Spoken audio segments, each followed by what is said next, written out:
You're on the Six Screens Telenetwork, earning the reputation of giving all the right ingredients, uninhibited in exposing the hard, cold facts about the Watchtower Society. And now, in Disney.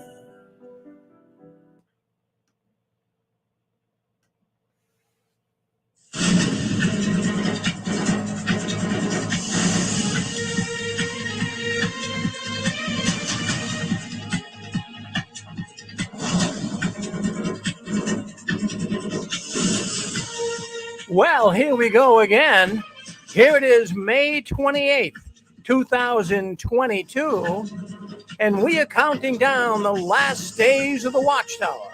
Stay with us.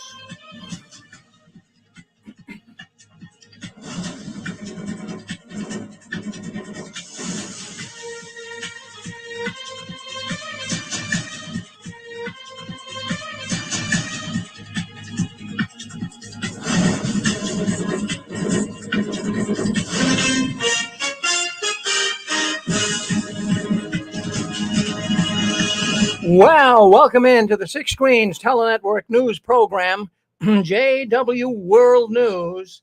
What we do here every Saturday night and every other Sunday is we give you the most critical news in the Watchtower.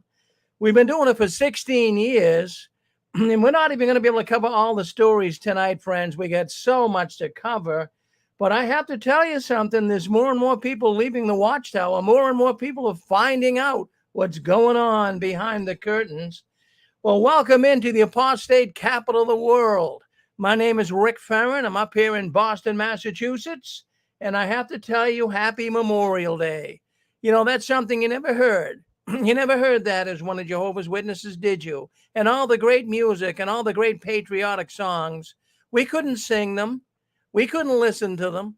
We couldn't go to parades. But now that we're out, we're free, aren't we, huh? And we can do whatever we want. We want to sing a patriotic song. We want to go to a Memorial Day parade. We can do that. But we couldn't do it as one of Jehovah's Witnesses.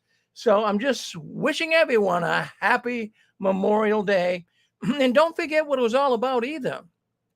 A lot of soldiers, a lot of American soldiers gave their life up so that we could have freedom.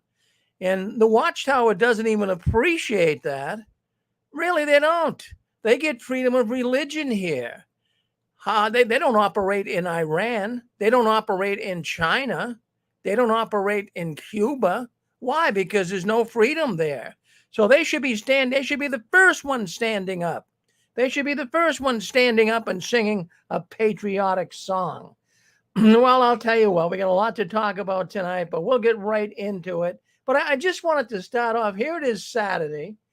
You know, I say that at the beginning of the program, Saturday night, May 28th.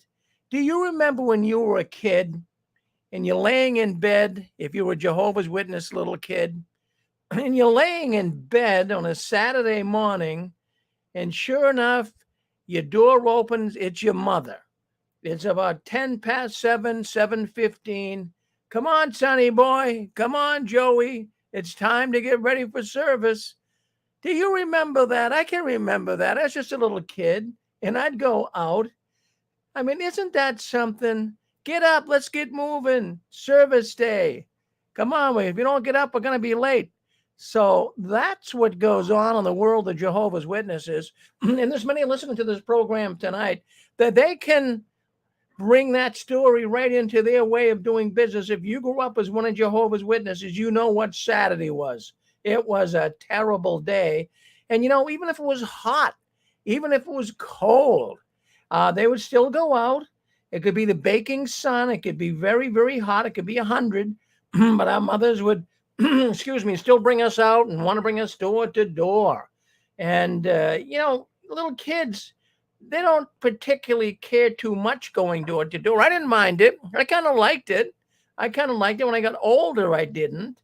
But as a kid, it's kind of fun going door to door. But you hated to get up in the morning. You wanted to watch cartoons, right? But you had to get up and go out and service. And then, of course, many families would come home. If the father was a witness, mother was a witness, they'd come home after service. Then they'd clean the house. And what would they do next? They would study for the Sunday meeting. Oh, my goodness. What a boring. I tell you, being a little kid in the Jehovah's Witnesses wasn't fun at all. I'm just checking things out here. I got somebody, and they're from New York, and they keep coming in here. So if you would, New York, just mute yourself. But I think we got Chewy on with us. Chewy, go ahead. I think you're on with us. Chewy, go ahead. Well, we did have Chewy on with us, but that's okay. We'll get Chewy in here in a little bit. But anyways, then you had to go out. I'm here now. Oh, there you are, Chewy. Go ahead. What do you have to say? Oh, I was just going to say, when I got up to go out in service, I saw a commercial, and it reminded me of that. It was that dude on Dunkin' Donuts that says, "It's time to get up and make the donuts. It's time to get up and make the donuts." I don't know whether you ever remember that commercial. It was one in the 70s. But it was like a real drudgery for him to get up and go make the donuts. He wasn't enthusiastic about it at all. That's the way I was with Watchtower. Well, that's how all of us felt, right? All of us felt that. My goodness. Yeah. So anyways, you're on JW World News, and that's the news the Watchtower doesn't want us talking about. But we talk about it every Saturday night. And look at that. I also saw in one of the forums today concerning this very thought about kids getting up and having to go to service. Some of the kids were saying it was very upsetting for them to do it. In fact, one little kid was saying when he was a small kid, he would throw up. He would be so upset that he had to get up and go. He didn't like going door to door. It bothered him that he'd throw up. And eventually, sometimes his mother would cut him some slack and didn't make him go out. But in fact, he got an ulcer at 12 years old from the pressure of going out in service. Isn't that something? So you think about how much pressure these little kids have to undergo when they have to get up and go out in service. So I'm thinking here that, as I did when I was a young guy, I used to love to see it rainy. I used to love to see that even as an adult witness. Oh boy, we got a break today. That would stop them. They wouldn't they wouldn't go out on a real rainy day, but it had to be raining hard. If it was just kind of sprinkling, forget about it. They'd still go out. So I just want to bring that up, just kind of bring back some memories that you might have. So that's kind of fascinating that some liked the service, some didn't. But, I'm going to bring up here right now. I mean, you couldn't miss the news this week, right? Down in Uvalde community in Texas, a terrible, terrible mass shooting. The last count, I guess it was 21 people that died. How horrific, how terrible that is. And I was watching the news, as you guys were. It was a terrible, horrible situation. But I was watching the news the other morning, and a Uvalde County commissioner came on.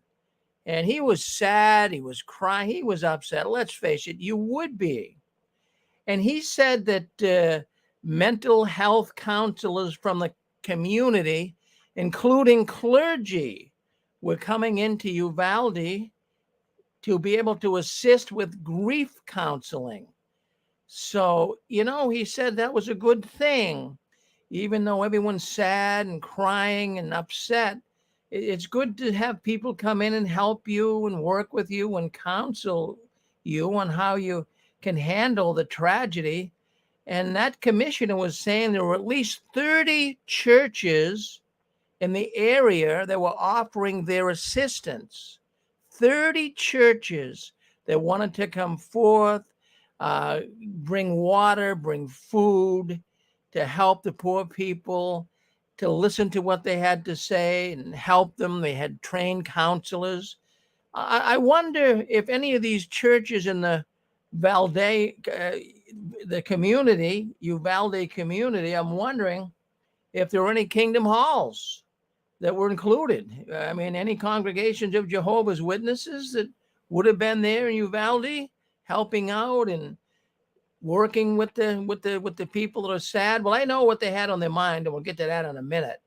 But also on one of the forums today, there was a Pimo man. He said he was a Pimo at the time, and there was bad flooding in an area where he lived, and all the homes and property was being destroyed. But he says a local evangelical free church showed up in buses. They had busloads of people show up to the poor people that just had their homes destroyed. that just had their life turned upside down. These people showed up, these Christians showed up and with sandbags, and they filled the areas where, the house was going to have problems with flooding. And they had care packages, and they housed many of the displaced family members in the church. But, the witnesses, they don't do too much. I know we talk about this a lot here on the Six Screens, but it got me thinking this week when I see all the churches willing to step in and help. Did someone want to say something? We got somebody on here with us. Go ahead. Say hello to us. Hey, Rick. Yes. Hey, it's Braden. How are you doing? Good, thank you, Braden. Oh, that's good. What I wanted to share with you, going back to, kids going back in service. Could I share a little bit with you about when I was younger? Some of the experiences Go ahead. Yep. Yeah. Well, one of the things that I always used to get so ticked off about it is, we'd go to school all week, right? We'd wake up in the morning, whether it was winter, it would be really, really cold out, or it would be really, really hot. And, when you finish school on Friday and everything, I mean, the weekend should be to yourself.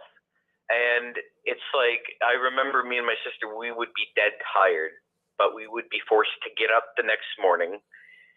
And I mean, we'd be expected to go out there, do our presentations. And boy, when coffee time came around, me and my sister, we were so relieved. And then we were even more relieved to go home and just, change into our outfits and go swimming for the afternoon. You know what I mean? Oh, yeah. Like, that's what I think we were meant to do.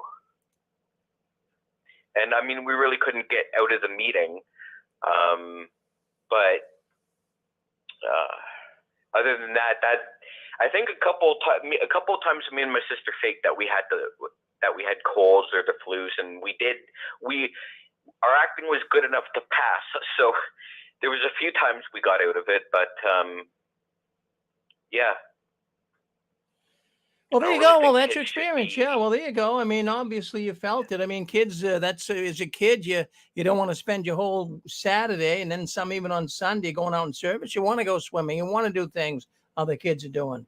Well, Braden, hey, exactly. Listen, you experienced, you did it. So you got it, Yep.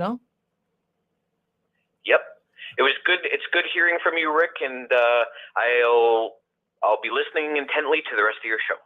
Well, very good. Very good. Well, thank you very much. So, yeah, now back on the subject of, we know what happened this week with the massacre in Texas, churches showing up. Jehovah's Witnesses don't show up.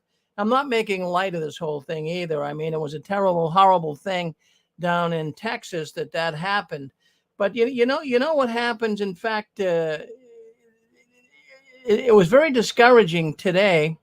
I was looking in some of these forums online, and it just made me really disgusted how the witnesses are. They're not charitable. In fact, they take advantage. They take advantage of situations like the one that took place in Texas. And what they do is they know a lot of people are grieving, but they're going to kind of wait around. They're going to try to show up at graveyards during the funerals of these people that have died, the young kids. They're going to be writing letters to the parents in that area. I'm sure they've already started a campaign to do that. That's what they do. As a matter of fact, even there's a booklet that the Jehovah's Witnesses have. You can get it on their website. It's called Someone You Love Dies. When someone you love dies, they actually have. In fact, I'll read you one of the paragraphs in there. Now, listen to this. This is how the witnesses. This is how they feel they're offering hope for a community that's suffering. What it says here in this booklet that they have: when someone you love dies, keep an extra copy on hand and use it for informal witnessing. Yeah, and an extra copy of the Watchtower. You may wish to visit a local funeral home in your territory to see if it would be like that you could have some copies of the Watchtower on hand to give to bereaved families. See, that's what they're thinking of. This is an opportunity to recruit people into a cult. You might tactfully approach grieving ones in cemeteries on occasions when they return to visit the grave of a loved one. So there you are. You see someone, you're a witness in the cemetery, you run in there and try to witness to them. So I'm saying rest in peace, all of the poor people that not only died in Uvalde, Texas, but also last week as well up in Buffalo, New York. It's terrible. To me, that is lowest of the low when people PREY after someone has died.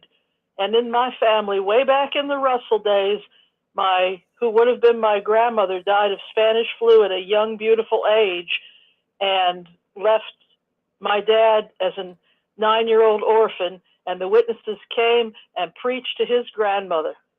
And to me, that is the lowest thing, to prey on bereaved people, when if they're in a community, they should be bringing soup or a pie. It doesn't take the grief away that will be forever, but at least it's being a community member. Well, that's exactly right, Pixie. And you know, what honestly hurts me to know that Jehovah's Witnesses see these horrible events and all they can think of in their mind is this is a sign of the last days. And Jehovah's Witnesses, and I was one of them too, so I thought like this too, so I can pick on myself here. See, the Jehovah's Witnesses, when these tragedies happen, they refuse to do anything to truly help the people in the present. They feel, oh, we'll go out and we'll give them magazines. We'll give them hope of a new system where they can play with panda bears and lions someday. But there's nothing presently they're helping them with, not even a bottle of water. Those dear parents will never be the same, but if they had a hot meal and a neighbor to help them, at least they'll get through the worst week of their life. Well said, Pixie. That's true. That's true. Whenever you have a tragedy, we've all had good friends die, relatives die. You're stuck for words. You don't know what to do, but somebody shows up with a kind little dish of some type, some pastry or some macaroni salad or whatever. You like that. It's a warm gesture. It's a lot better than getting a magazine. And you know, I'll tell you what, still on the same subject, but when the towers were hit back in 2001 in New York, a couple of days after they were hit, I called Watchtower. I wanted to know what they were doing because I saw in the New York Times and all the newspapers that these churches were there. They were giving out food and water and accommodating the poor people and giving food and water to all of the rescuers and what have you. And so I asked the man at Watchtower, I guess he was a lawyer, I believe I talked to, and I said, what is Watchtower doing? I was still a witness, but I was so concerned and upset about this. I wanted to know, what is my religion doing? What is my religion doing to help these people that are only a mile away? He says, well, Brother Farron, we're printing additional magazines on terrorism, and we're sending 12 well-qualified elders down to Ground Zero to give the rescue workers magazines. Magazines? You think that's going to help them? I mean, serious. But that's exactly what it is. And then the witnesses, they take advantage of these terrible events because what this does is it fuels and baits people in their field service. They're preaching to others about everlasting life with no violence or suffering. So they'll be down there in Uvalde and they'll be preaching to the people there, actually trying to recruit them into the cult. Won't it be nice someday when the kids can go to school without having to worry about being shot? I came across this. This disturbed me to the highest order. I came across this today on one of the forums online. And there was a man writing in there that he lived in Newtown, Connecticut. Now, if you remember, that is when the Sandy Hook Elementary School tragedy took place. And he at the time was a full-fledged witness. He was into the Kingdom Hall. He was doing everything he could to spread the message. And when that tragedy at Sandy Hook took place, the people in that community, the congregations of Jehovah's Witnesses, he was saying they had a special campaign to deal and help people with that horrible massacre. And then looking back, of course, he was a witness at the time. He's a PMO now.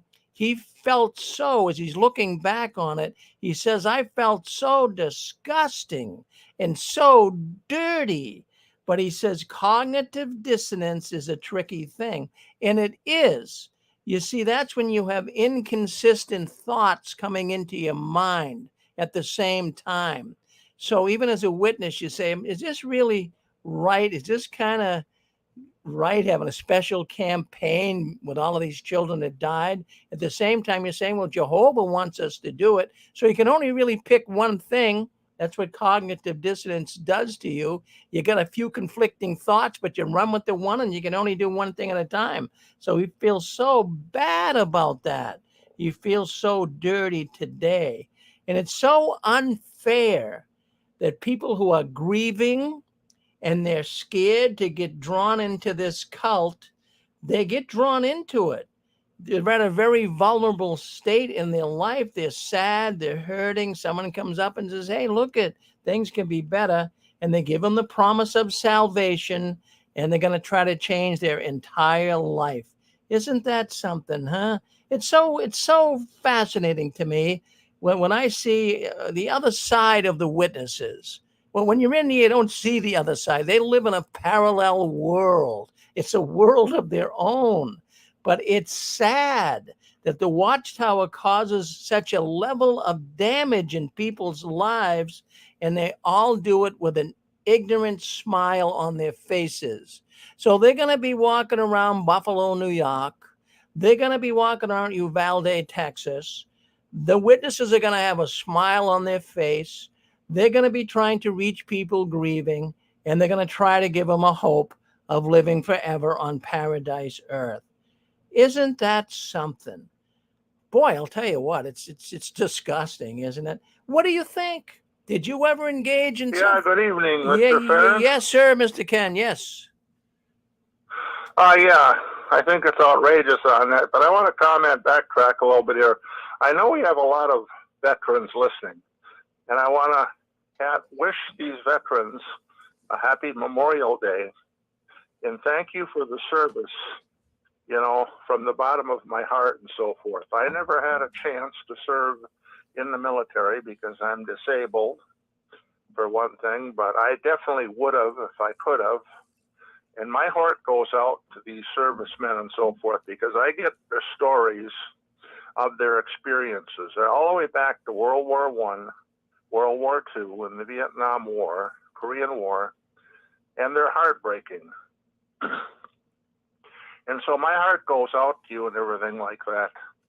And there's an attitude that the Polish people have there in the country of Poland and so forth. And excuse me here. There's an attitude that people have in the country of Poland. They're soldiers over there, and this is what their attitude is. Their attitude is that "A naszym soldaszke nie zawożkie boi," which means our soldiers are not afraid to go to war to defend their countries and so forth. So I would like to ask the Six Screens Network and everything like that to adopt this attitude and so forth.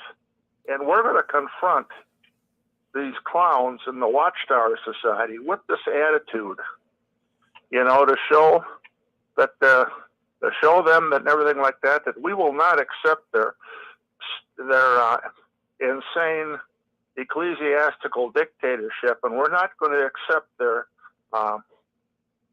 dictatorial rules of our lives and so forth, and that we're going to be continuing on, and we're going to continue on and uphold the Constitution of the U.S., which guarantees freedom of religion and freedom of conscience. My second comment I want to make there is my heart goes out to the people of this Texas school massacre and all of them and so forth. It's really outrageous. We have all these children that was killed and everything like that. And the fact is that the people that were supposed to protect them and all that fell short.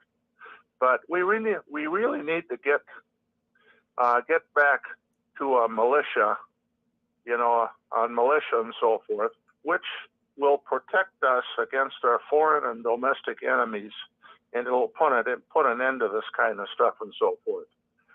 We can't be, living life as normal and everything like that when we've got some domestic enemies that want to come in here and destroy us.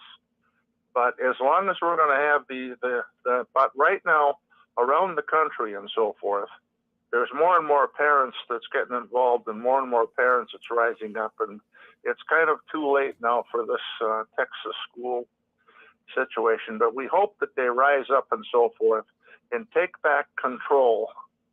And by us taking back control locally and so forth, we can put an end to these school massacres. Well, yes, we can. So what would you suggest with the militia, though, Ken? I'm just trying to figure out what you would do. Well, this Constitution says we're supposed to have a well-regulated militia to protect us against foreign and domestic enemies. We don't have that.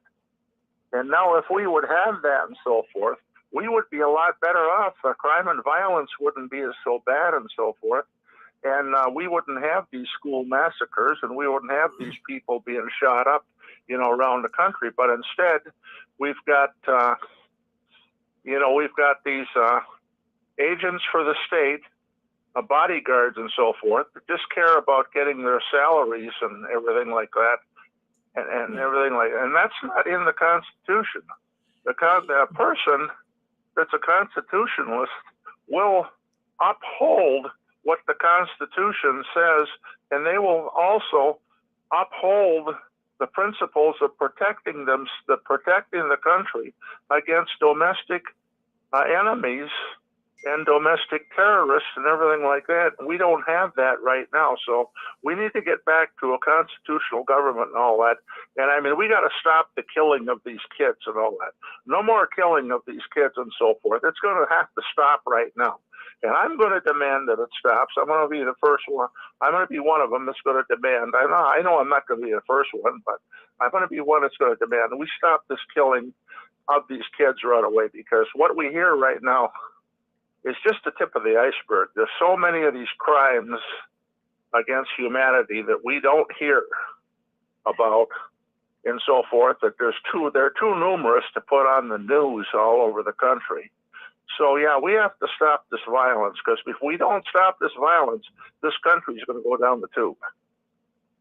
Well, it is, but, the government kind of says that we do have a militia, so to speak. It's supposed to be the Homeland Security, but they're not doing too much, Ken. Yeah, but we see it all. No, that's not a well-regulated militia. That's an unconstitutional entity of the government, like several of the other entities are right now. I know it's a long story. We don't have time to go into it this night and so forth, but we need to restore constitutional rule to this country, including freedom of religion and freedom of speech, and especially freedom of religion right now. The Watchtower has gone around the country and taken freedom of religion away and so forth, and we want that back. We're not going to let it do that. And the same thing with these domestic terrorists going around killing the kids. We have to stand up and put a stop to it. Well, let's do it. It starts with one guy. Yeah. Maybe you can take the lead, Ken. Can I say something? Go ahead, Debbie. We definitely. We start someplace and everything like that, and pretty soon we get a following, and pretty soon we're going to get results. Well, that's how it works. Go ahead, Debbie. Can I comment on that comment? Yeah, go ahead. Go ahead. Please, go ahead. Okay. Part of the problem with the kids killing kids is because the parents will let their kids go out and buy these god-awful games for like PlayStation and stuff. If you ever, I watched when I saw one of my granddaughters playing. And they shoot people, and it shows their brains coming out. It shows blood going everywhere. It shows them ripping their arms up. The kids see this stuff. That's why they do all that. I mean, it's not reality in a game, but the game becomes the reality. And so a lot of the problem is going right back to the parent who let their kids watch this kind of stupid crap. That ought to be taken off the market where nobody can do it.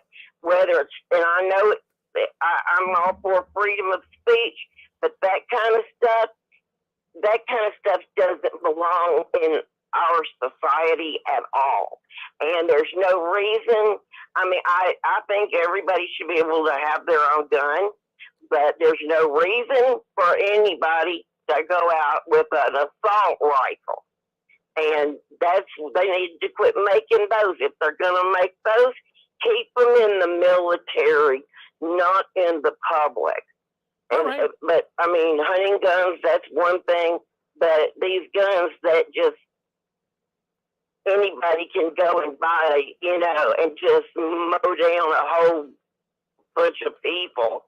And I mean, and there's a mental health problem in our country. But I mean, a lot of it was from all those lockdowns too, but I know the school shooting started way before that. But a lot of it can be traced back to these horrible, violent, disgusting, demonic games that they're playing. Well, it's not helping the situation. Hey, That's for sure. Who's this? Hi, Scott. Go ahead, Scott. I wanted to say, first of all, I agree with the both of the last two comments. The only thing that you have to be careful of is a lot of people think that the AR is a fully automatic gun like the military or the police use, and it's not. It's semi-automatic. They've been making semi-automatic since World War II. The technology is nothing new. There were hunting rifles in the 60s that people would go out in the woods with, and they're semi-automatic, and they'd hunt deer with them and hog and coyote. And I know plenty of guys that use ARs here in Florida to shoot hogs and coyotes and bring them home to eat. In fact, I've done the same myself.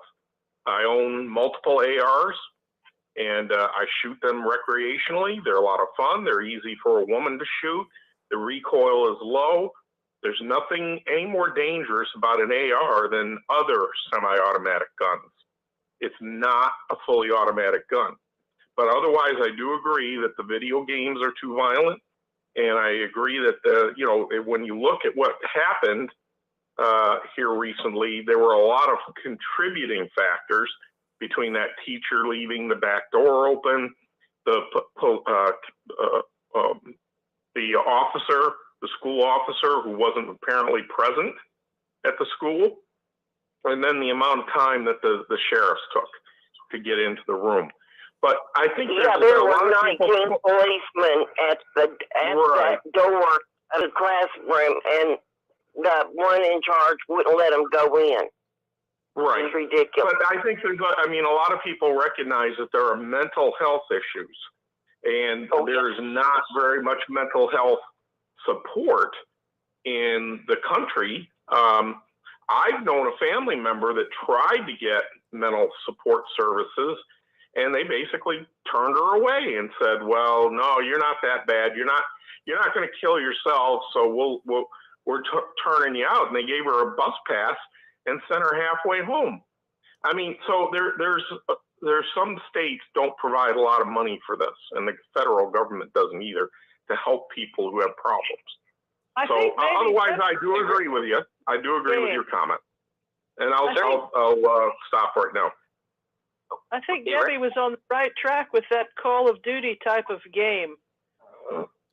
Yeah, the games. And these poor parents. I just want to. I would like. Were not recognizable, and there was a Vietnam-era nurse that had a radio show called Hour of Power, and she had it until the day she died. And on this radio show, she noted that the medicine given to the Columbine shooters made them more psychotic. So there's a mental health disconnect there. Yeah. Hey, Rick? You know, Hold on, they Braden. said We've that got. guy, Go ahead, Zachary. guy who, Zachary's on. Go ahead. thank you. They said the guy who did the shooting, he did not have mental health problems. That's one thing.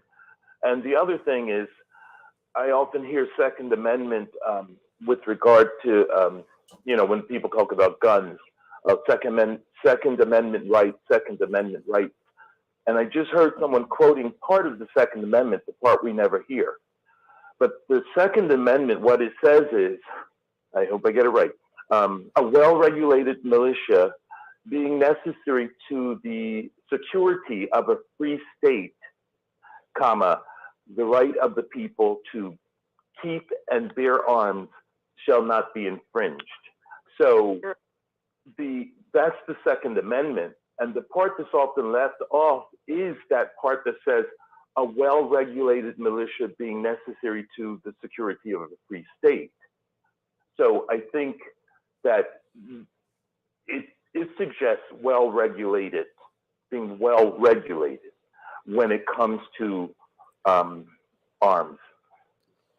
Well, Zachary, this is Rick. Yeah, in fact, hold on, Braden. Zachary, one question I want to ask you. No, that's good that you're reading that, and that is the Second Amendment. But I'm not reading it. Oh, okay. I'm not reading it. I memorized it. All right. Well, no, that's good. You did that. That's good. You did that. But now I'm going to ask you a question. Well, why did the founding fathers put a Second Amendment in there for people to bear arms? The Second Amendment gives you the answer. It says a well-regulated militia being necessary to the security of a free state. They put it there. Right, but here's the thing. They say it right there. It's a single sentence. Well, see, I'm in Massachusetts. This is the cradle of society. This is where the Revolutionary War took place, and thank goodness that the Minutemen of New England and the people up in this area had guns, and they weren't outlawed. Yes.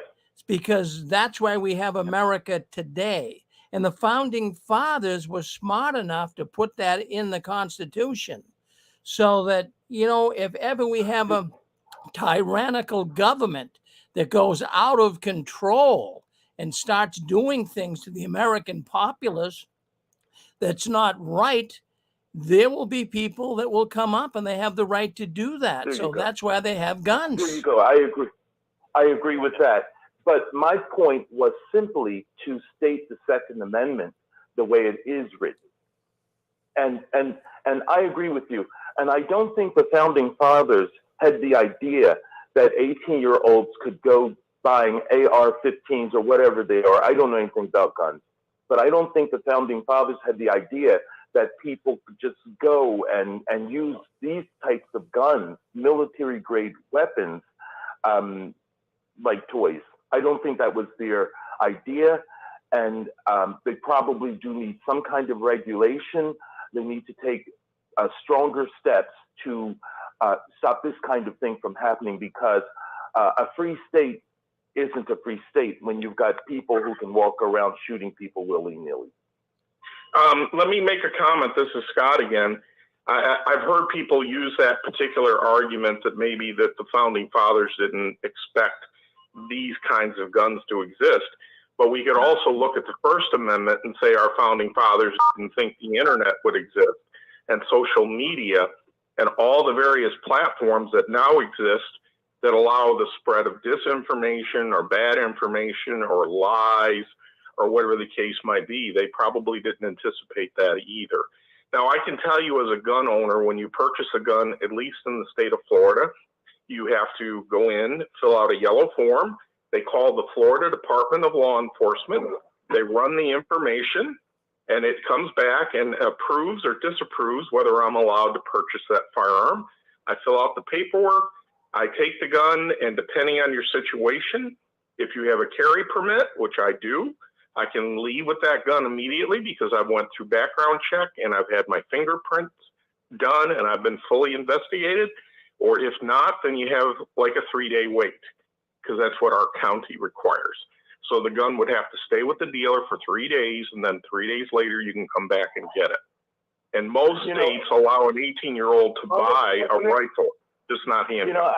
I was recently listening to this a similar argument, and it was Illinois, and they were telling Governor Abbott in Texas to keep their name out of his mouth, because they said whereas they have certain laws that regulate gun purchases, and I know nothing about them. I know nothing about gun laws, but they have laws that regulate gun purchases. The thing is, a person can go to a state with more lax laws, and those guns can come into the state. It depends. Generally, you cannot purchase firearms out of state. We know of situations where people have purchased guns and crossed state lines. They have guns cross state lines where the laws are stricter, and they were able to get guns in another state where the laws are less strict. Just keep in mind that a dealer, a licensed gun dealer, cannot sell you guns from out of state. In fact, they have to have them shipped to that state to another gun dealer for you to get it.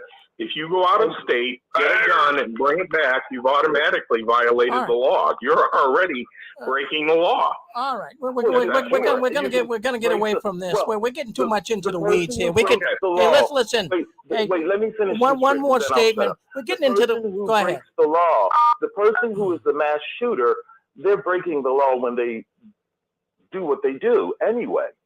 So you're not talking about law-abiding citizens. You're talking about people breaking laws. That's who kill people like that. But I just want to go back to that first statement I made, the Second Amendment. It tells you a well-regulated militia being necessary for the security, or being necessary to the security of a free state. The right of the people to keep and bear arms shall not be infringed. Well, we don't have too much time here on guns. If it's about guns, you just go ahead. No. It's about the Constitution. It's about the Constitution. The reason why it's there is so that the United States citizens, could defend themselves against any tyranny, whether that tyranny be foreign or domestic. Period. Well, you're right, Juan. You're absolutely right. I agree with you, and that's why I wouldn't want guns being taken away for that very purpose. I wouldn't. We'd be dead ducks. That's all the powers to be would want, to have unarmed Americans that take the whole country over. I wouldn't never want to own one, and I never own one. I've never even had my hands on a gun, but I do respect people's right to bear arms. Yeah. Well, there you go. My daughter has a gun permit, Debbie, hold on. Debbie, hold on. Here in Nebraska, they had to take a class and get licensed. They had to get insurance and everything in case their gun blew. All participants are muted, and they can unmute themselves.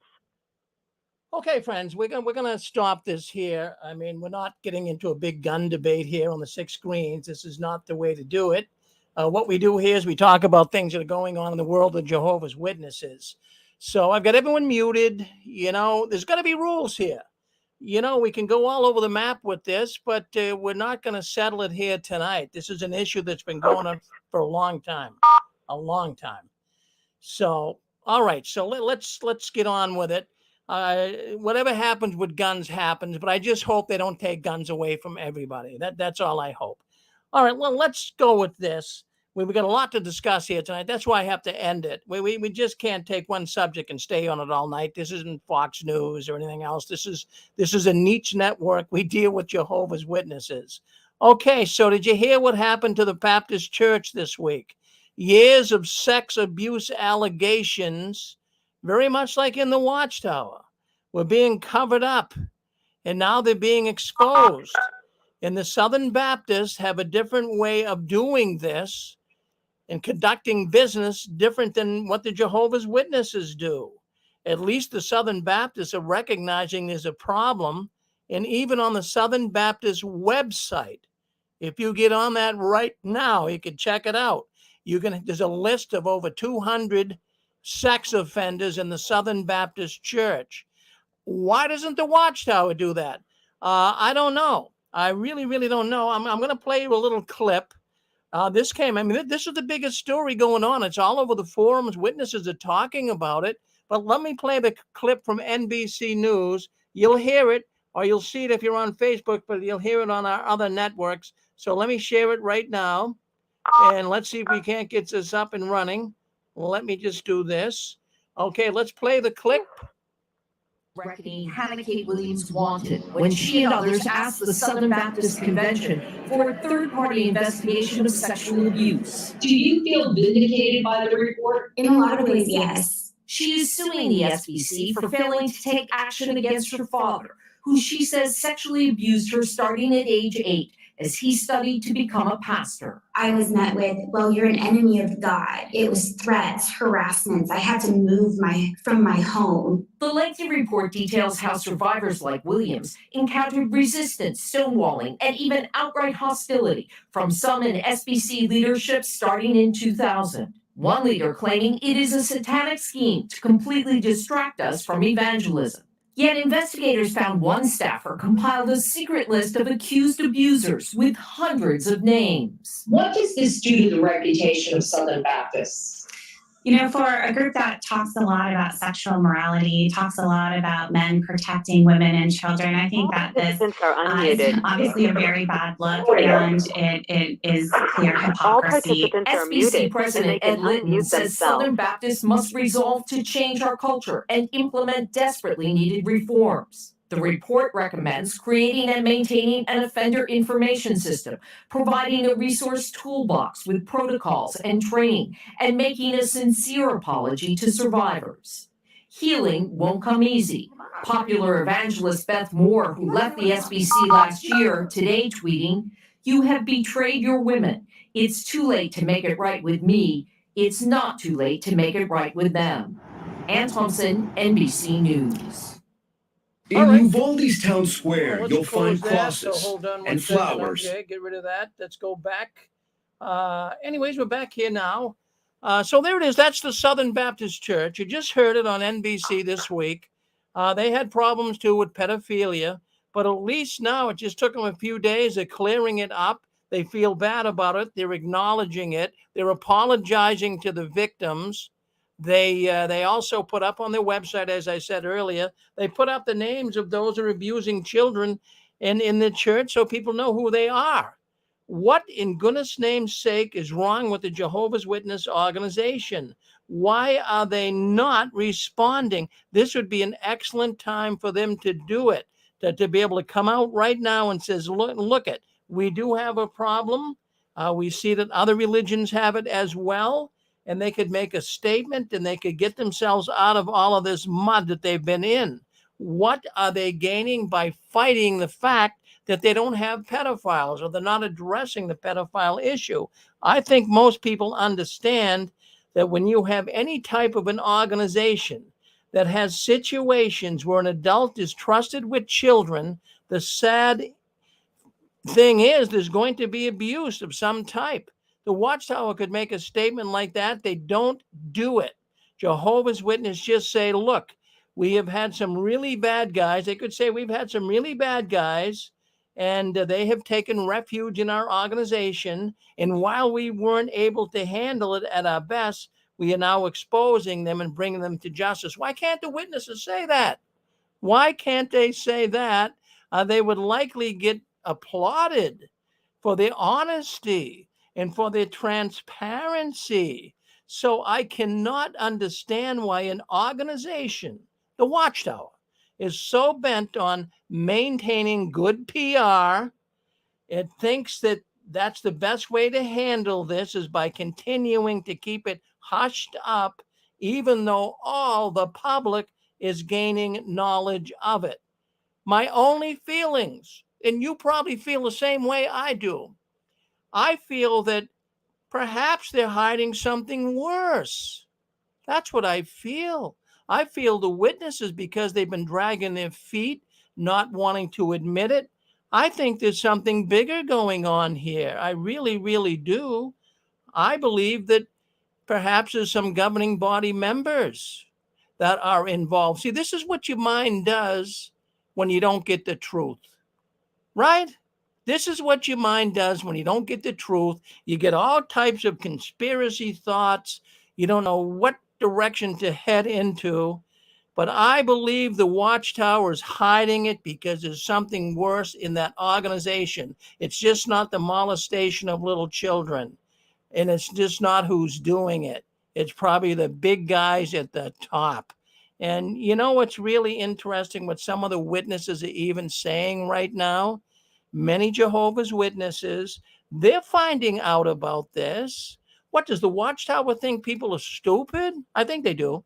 But I mean, people in the organization are finding out about this covering up of pedophiles and sex perverts in the organization. So you know what's floating around now in the witness world? Do you know what they are saying? Some people are saying, I know that Satan, he's going to attack us next, and he's going to bring up the fact that the mistakes that the organization has made in dealing with CSA, child sex abuse. So they're talking about it.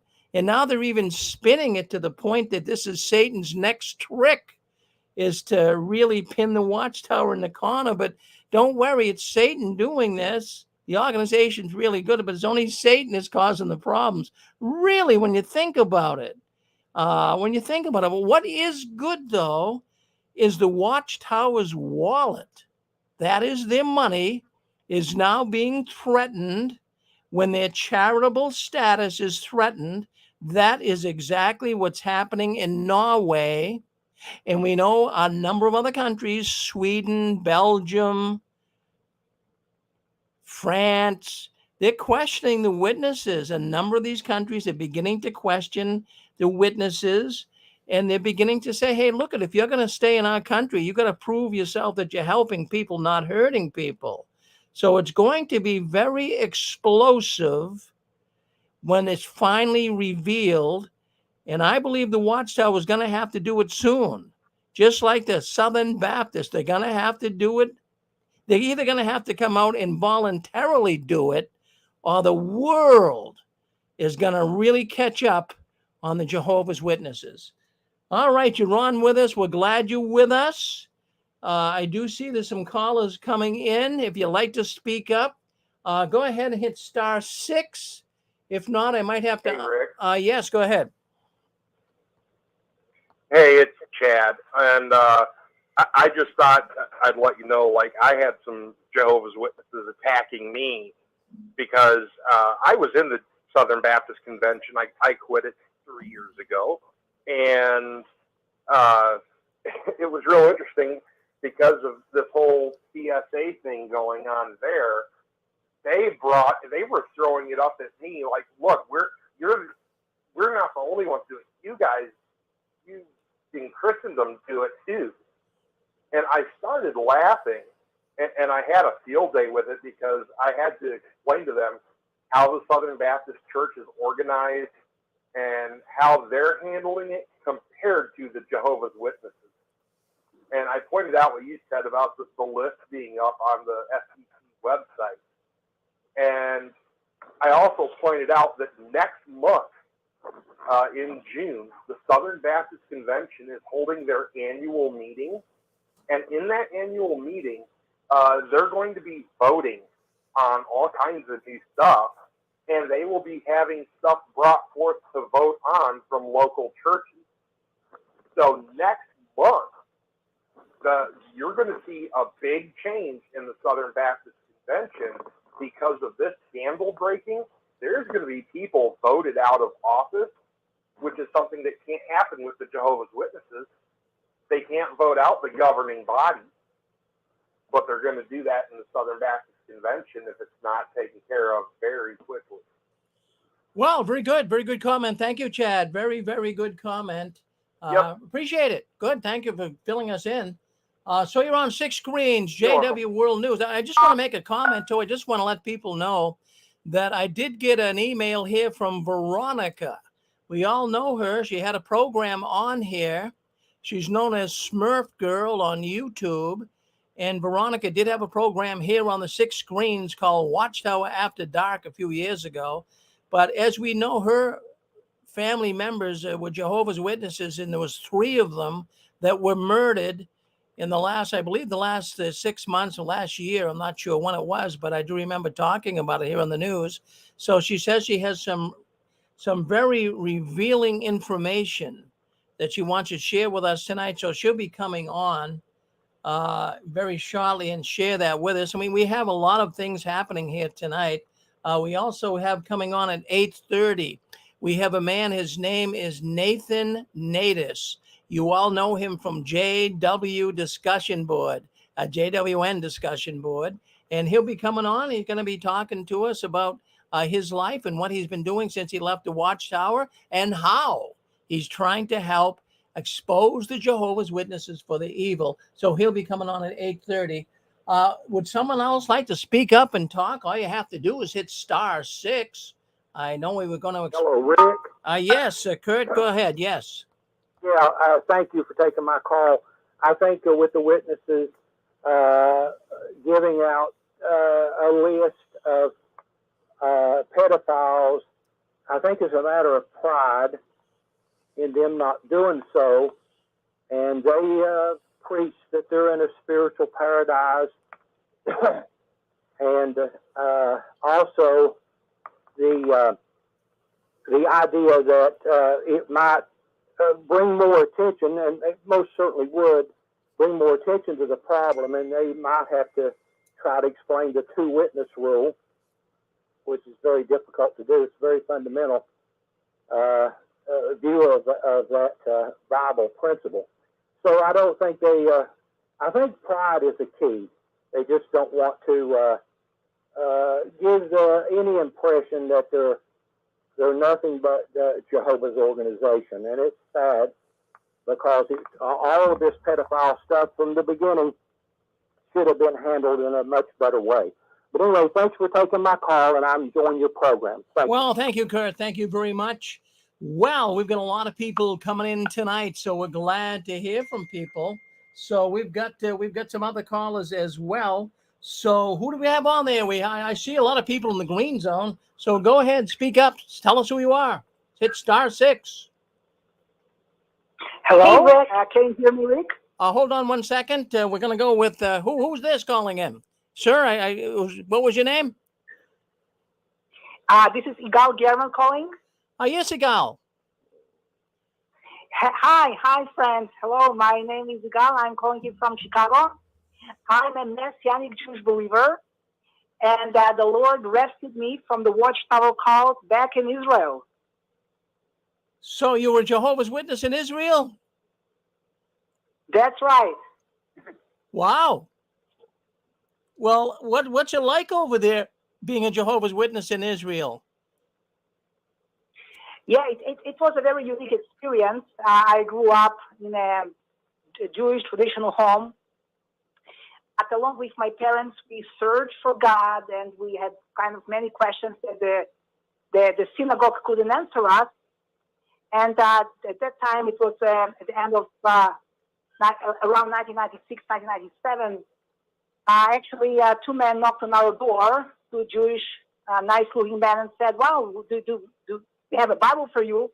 Would you like to study the Bible with us?" And of course, we unknowingly agreed. And that way, they actually trapped us into the Watchtower heresy. And by God's amazing grace, He rescued me. And along with my parents, back in 2003, we left the cult after being there for 7 years. And we came to a true knowledge of the Lord Jesus Christ in Israel in 2004. So, and since then, I'm actively helping people who are deceived in various cults, heresies, and false doctrines. And thank you very much for the work you're doing, Rick, and the other friends who are there with you. Well, thank you. Now, I'm just curious here, Igal. I'm just curious. You know, in Israel, they take religion very seriously.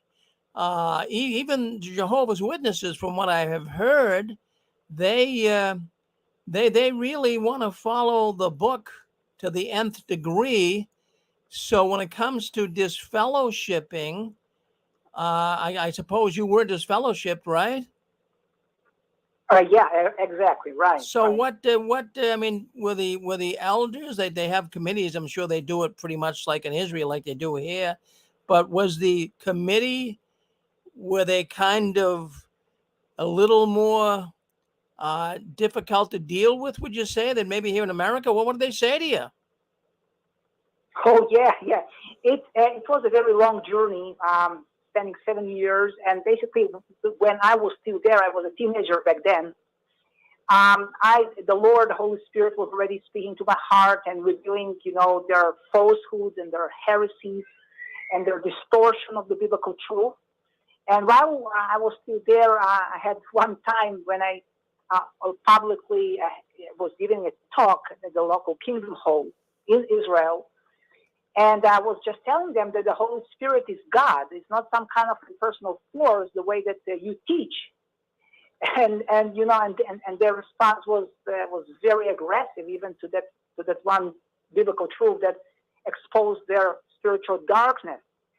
And the other thing that really stood out for me, even when I was still there before we even left, and actually were kicked out from the cult, it was the understanding that it's a very anti-Semitic group. They hate the Jewish people. They hate Israel. They hate anything Jewish. And of course, they have their own false, heretical replacement theology with the 144,000, and then other things that I got that were exposed with respect to the second president of the Watchtower, Joseph Rutherford, who was a very rude anti-Semite. So all these taken together, they actually had us, they convened some kind of a committee, I think very similar to what they do here in the States or in other countries. I think there were 3 or 4 of them back then, and for a couple of hours they investigated us with questions. My father and I were there. We answered them, everything based on the Bible. They couldn't tell us anything back. They couldn't answer any of our questions. So they were really, really, really mad at us. And if they could stone us, they would stone us right there.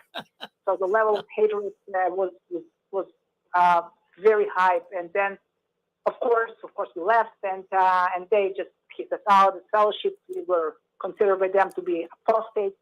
That's their most favorite word that they use, although not realizing that they are the apostates from the biblical perspective.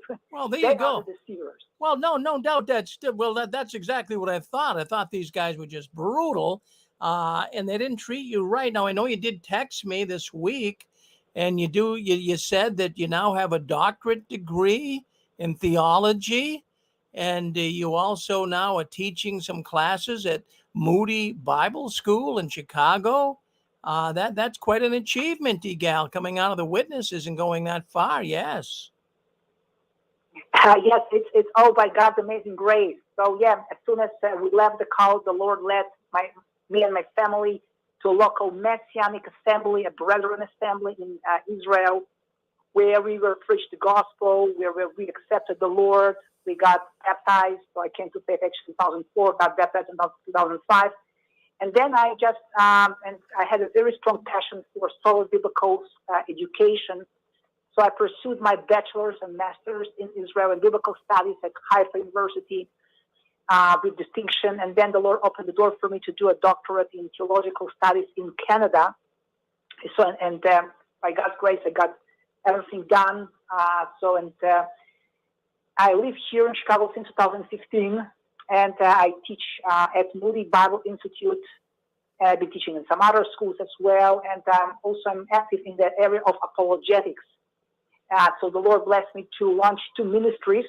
One ministry is called Yesod Bible Center. It's my online Bible school, so my expertise, my theological expertise is Old Testament studies. Of course, I teach many other courses outside of my area. Well, I'll tell you what, Gal. In fact, you've got a mouthful to say here. What we're going to do? What I'm going to do, because of the program tonight, we don't get too deep into theology, but I'm going to invite you on to our Sunday program. How would that be? Oh, that would be great. Thank you very much, Rick. Well, yeah, no, that's our Sunday program. We get into the theological discussions. We don't do it on Saturday night. So what I'm going to do, You email me. I think you might have it in already, jwworldnews@gmail.com. But you email me, and then we're going to make arrangement to get you on a Sunday program, and we can go pretty much into depth with this. But I thank you for wanting to come on tonight, Egal. Thank you. Yes, you're very welcome, Rick, and I'm very much happy to be of any help to any one of our listeners, and we'll be very glad to share more about my ministry and the projects that I'm working on. And interestingly, I just submitted my book in Hebrew to a Messianic press in Israel, exposing two cults, the JW and the FDA, the Seventh Adventist cult. And it's a work in progress, so your prayers will be much appreciated, friend. Well, thank you. Now, what I'll do is if anyone wants to get a hold of Egal, what you do is write me at jwworldnews@gmail.com, and he'll be glad to talk with you and correspond with you. So jwworldnews@gmail.com. I'll put you in touch with Egal. And Egal, I'll be in touch with you. We're going to get you on a Sunday program. Thank you for chiming in. Thank you, Egal. Thank you very much. God bless you. Thank you. Well, there you go. Look at that, friends. I mean, look at what's going on here at the Six Screens. We've got basically scholars calling into the program now. Here he is, a teacher at Moody, one that has a PhD doctorate in theology. So, man, that's nice to have a guy like that around. So let's hope he can continue to keep coming in, and we'll work along with Egal. Well, anyways, you're on JW World News. That's the news the Watchtower doesn't want you talking about. But you know what I found out here this week?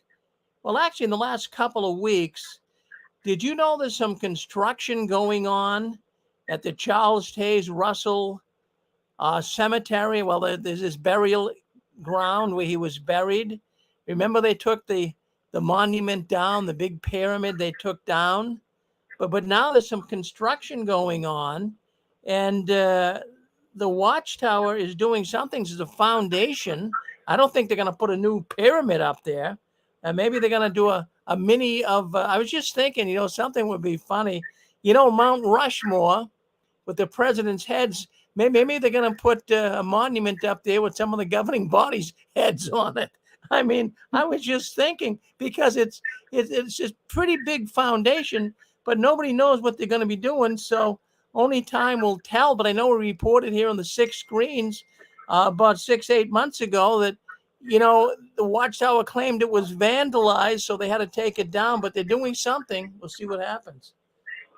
Rick. Yes, hey, go ahead.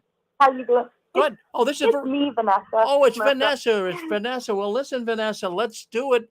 My goodness, I know you text me. You had some things to say. Well, why don't you bring us up to speed? I mean, I know what happened. Maybe a lot of people don't know, but fill them in on what happened in the tragedy in your life in the last year. Oh my goodness, yeah, like everything just kind of exploded and came to a head. But on December 12th, 2021, so like just over 5 months ago, my Uncle Brent Hansen in Millbank, South Dakota, he snapped, which I had been warning the family. Like, I had been documenting it. Like, that was the whole reason why I started my YouTube channel in the first place, was because of what was happening. And he snapped and he murdered my other uncle Clyde Hansen and Clyde's wife, my Aunt Jessica, and she was 9 months pregnant with my cousin. It was a baby girl. They had named Annika. And he murdered Clyde first on December 12th, 2021. They were living in the same building on Main Street in Millbank, South Dakota, which is a small town of 3,166 people. And Brent was living on the main level, and Clyde and Jessica and my little cousin Ty were living up above, because they also have a son, my little cousin Ty, who was almost 3 in December. And on December 12th, he went upstairs, and right in front of my cousin Ty, he beat my Uncle Clyde to death, beat him in the head with a baseball bat. And then my Aunt Jessica she married into the family. Her and all her family are New York Jehovah's Witnesses, and she had been driven completely crazy by the situation, and she had checked herself into a mental hospital, and so that's why she wasn't home on December 12th, but she came home the next day on the 13th, and instead of a baseball bat, he took a machete to her and her baby and chopped him up with a machete. And this is a former regular and special pioneer and a former Bethelite. And Bethel knew, like, he's one of the perpetrators that is on Bethel's list that they keep. And so I even have recordings where I called Bethel crying when Clyde and Jessica got married, September 14th, 2016. I called them, on their wedding day, because the wedding was kept secret. And I recorded myself talking. I spoke to the legal department and elders. I called several people. I even called her mother. And I'm like, she is going to end up getting hurt, And if she ever starts to have children, those children are going to be in danger. And it was actually on the year anniversary, December 12th. It was the year anniversary of me going home for the first time in over 25 years for my grandma's funeral. I went back to see the family December 12th, 2020 was when the funeral was. And, there's been multiple, judicial hearings with my Uncle Brent. And, they knew, what a nightmare he was, and things were covered up. So it just, it all just came to a head. But him killing them with a baseball bat and a machete, he'd been threatening that for years. That was basically, he'd say, men deserve a baseball bat to the head, but women deserve something special. Women deserve the machete. And it's like they made me feel crazy for warning them about this. And it's like, normally I'm the kind of person where I enjoy being able to say, I told you so, but not in this case at all. So. Well, our heart, that's a terrible thing to have to suffer, Veronica. Vanessa. We've been. I know we used to try to keep you incognito. So, but anyways, that's a terrible thing to have to witness, or at least be aware of. And does the Watchtower have they made any comments at all about this? They're aware of it, I'm sure. Yeah, because it's just such a complicated situation. It majorly, I called the Watchtower branch in Canada because of everything. Warwick blocked my phone number because, they got upset because I was calling them, like how I do, and then I record it and put it on my YouTube channel. And that was the whole reason why I started my YouTube channel in the first place, was because of this. And I want to thank you, Rick, because, I know you got a lot of flack for supporting me, because I know that some people didn't believe me, and you went out on a limb and to protect my life, because the reason why it happened on the year anniversary of me going back for my grandma's funeral is that was what my Uncle Brent's plan was for years, is I was afraid he was going to go ballistic at the funeral. And I showed up there and I had my camera and everything. And I thought, if he's going to go nuts and start killing people, I need to be here to protect everybody. But what I want Watchtower to know is that their list that they keep of predators and perpetrators, it doesn't work. It just doesn't, because, this is evidence of it. Brent's been on that list since about 1984 or 1985. He got put on the list, and I have a local elder in his congregation. He went to the Ortonville, Minnesota Hilltop congregation.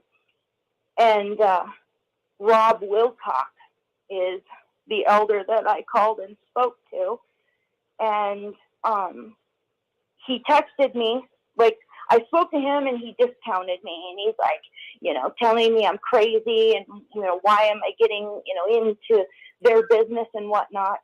And so then I called Bethel and I called the legal department, and Bethel knew that they recognized the names. And so they called the elder back, and he texted me. He goes, I'll keep an eye on things. Okay. Like, real sarcastic and snarky. And it's like, oh, thanks for keeping an eye on things. And now in the last 5 months, I have been intimidated by my family. They're all fighting. They're making threats. Like, even now, it's even worse than it was before. Because my Uncle Brent is like I'm least afraid of my Uncle Brent. But what people don't realize, or what I wasn't at liberty to talk about at first, is that I already had one of my abusers put behind bars already. My Uncle Morris Hansen, he was sentenced to life for what he did to me and others. But the statute of limitations was up for me to be named in the lawsuit. So the ones that were named in the lawsuit with my Uncle Morris Hansen were 3 young boys under the age of 12. And that's what he was sentenced to life for, is raping young boys.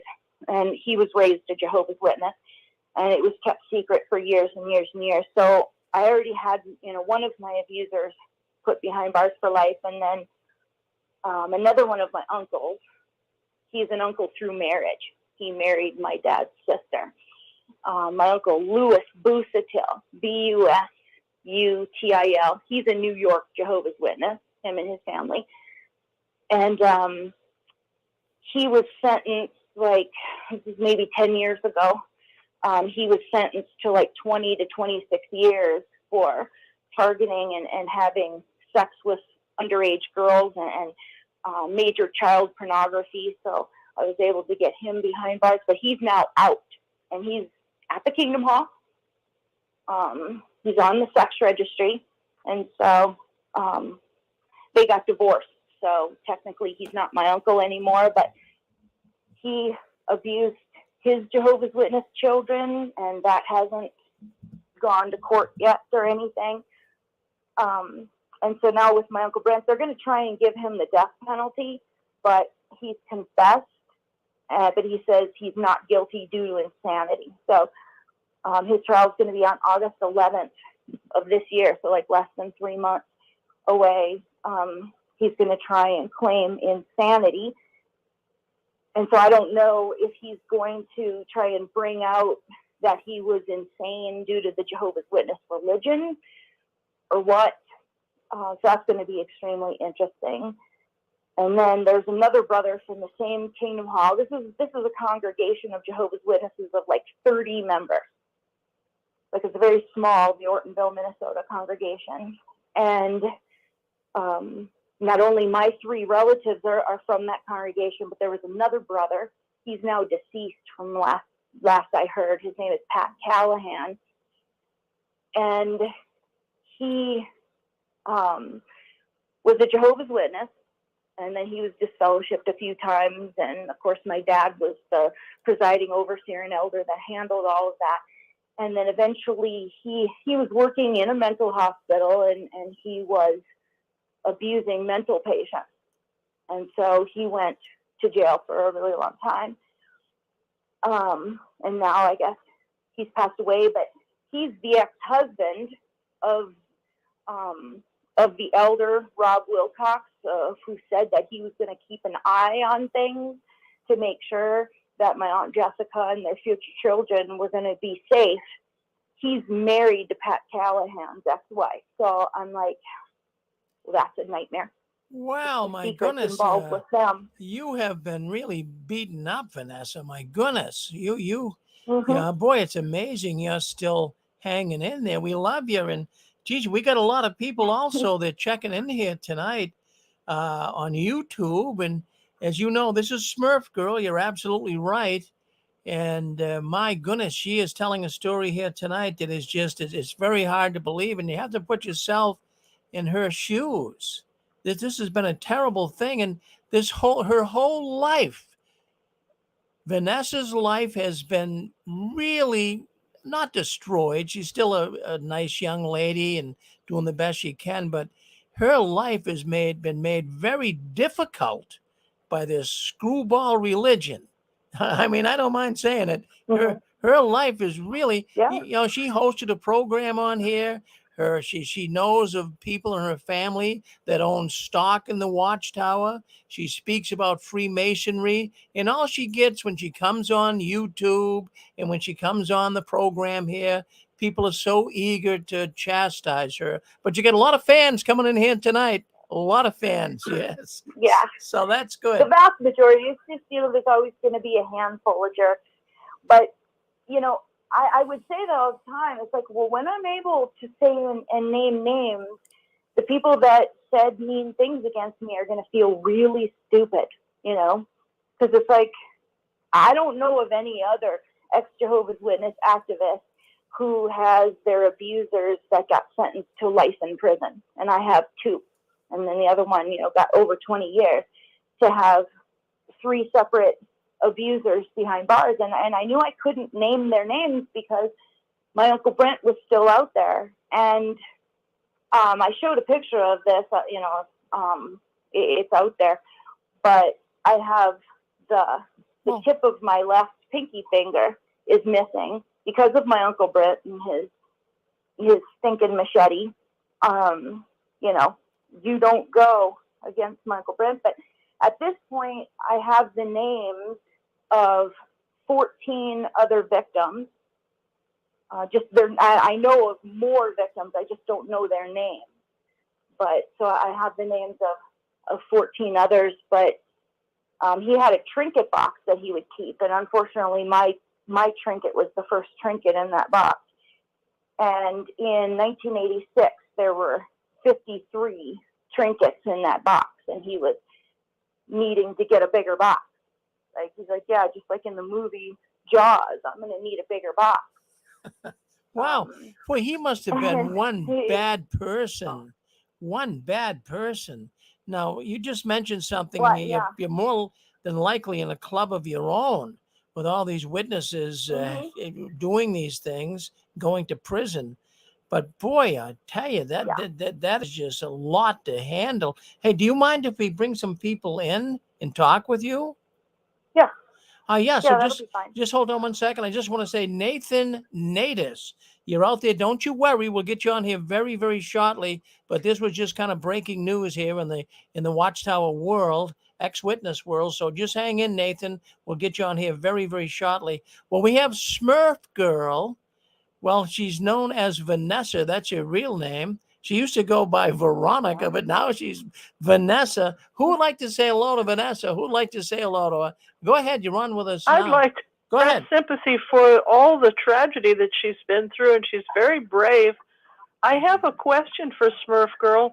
You mentioned a list at the Watchtower Corporation.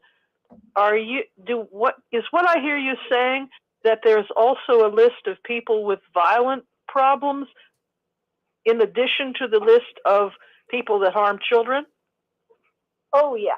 There's like subcategories to the list. Like it's a perpetrator list with all these subcategories of whether they were accused of rape or murder, if they confessed to murder. There was an elder's letter that got leaked where a brother, like I think it was in Florida, he had confessed to 8 murders and also smoking marijuana. And they reached out to Bethel. And it's like, what do we do? And they're like, well, disfellowship them for smoking marijuana and leave the murder secret. But I know my Uncle Brent's MO, his modus operandi. And what I'm working with the authorities, because there's I used to call my Uncle Brent Norman Bates. Like my Uncle Norman Bates over there. He's absolutely psycho. And it was my grandma's funeral, December 12th, 2020 is why, the murders happened on the year anniversary of that. It was my grandma's funeral. When Norman Bates goes crazy. What? I didn't hear you. Wow. Thank you. But, yeah.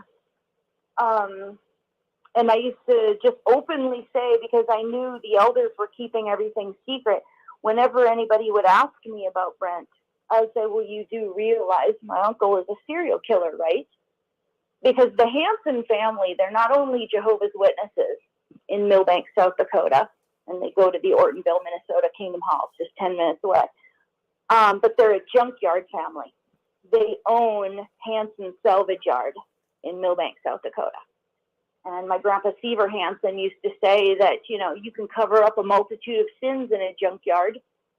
And being Jehovah's Witnesses, my grandpa Seaver, he was also into Freemasonry, and he had become a Shriner. And I also have relatives that are bikers. They were raised Jehovah's Witnesses and then became bikers. It's a very large family. So, everyone was involved in their own thing.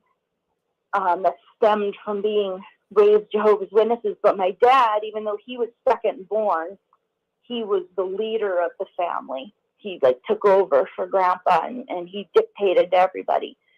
And my dad was a substitute circuit overseer for a while, and he's an elder and presiding overseer. He's a special pioneer.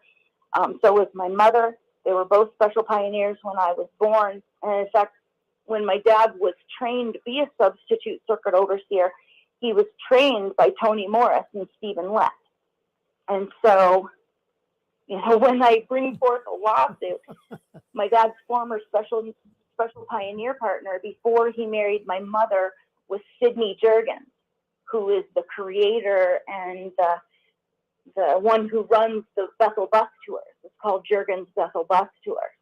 And so all of those brothers have known about this and have kept it quiet, and it's very easily provable. But at the time, it's like having all of these, knowing that if I started to talk about one of them, it was like a chain reaction, and I knew I had a baseball bat machete wielding crazy person who's already cut off the tip of my pinky finger and has done horrible things.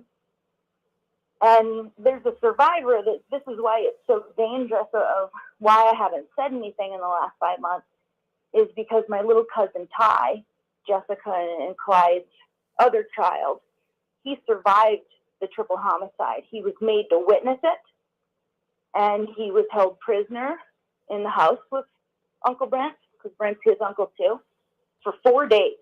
He was made to be in the same house with the dead bodies. And he had to witness the whole entire scene. And, it was basically history repeating itself. Because the reason of the information that's coming forward, and it'll come out in trial, was that he then victimized my little cousin Ty. And he was afraid of, going to prison like Morris and Uncle Morris and Uncle Lewis had, and he was terrified for that.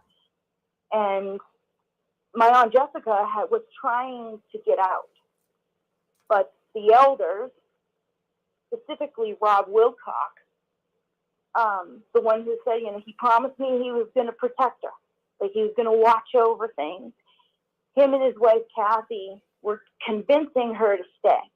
You don't have grounds for divorce. You know how hard it is for Jehovah's Witnesses to get divorced. And she was wanting to leave, and she felt she couldn't, and she was being driven so crazy that she had checked herself into a mental hospital, and then comes home to be chopped up with a machete with her, her baby right in front of her other baby.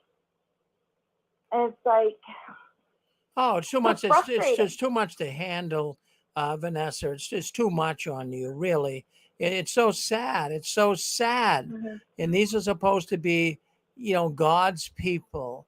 And you've certainly had your handful of witness relatives that have created issues in your life. Look, I wish we had more time. I do have a guest scheduled coming in from the state of Washington, but I wanted to give you some time to talk. Maybe we can get you back on next week. To if you feel like telling more, we could do that. But I hate to do it, but I've got this man. I've been working with him all week. He was going to come on tonight, so he's on there now. But I want to. Is there anything you'd like to say here, just in closing? I just want Watchtower to prepare themselves. They're so scared of me that they had to block a poor me. Like they're so scared that they blocked my phone number, and they should be scared because the amount of lawsuits and individuals that are going to be named in this is going to be overwhelming, because they can't receive all the life sentences. And I don't want people to give up hope.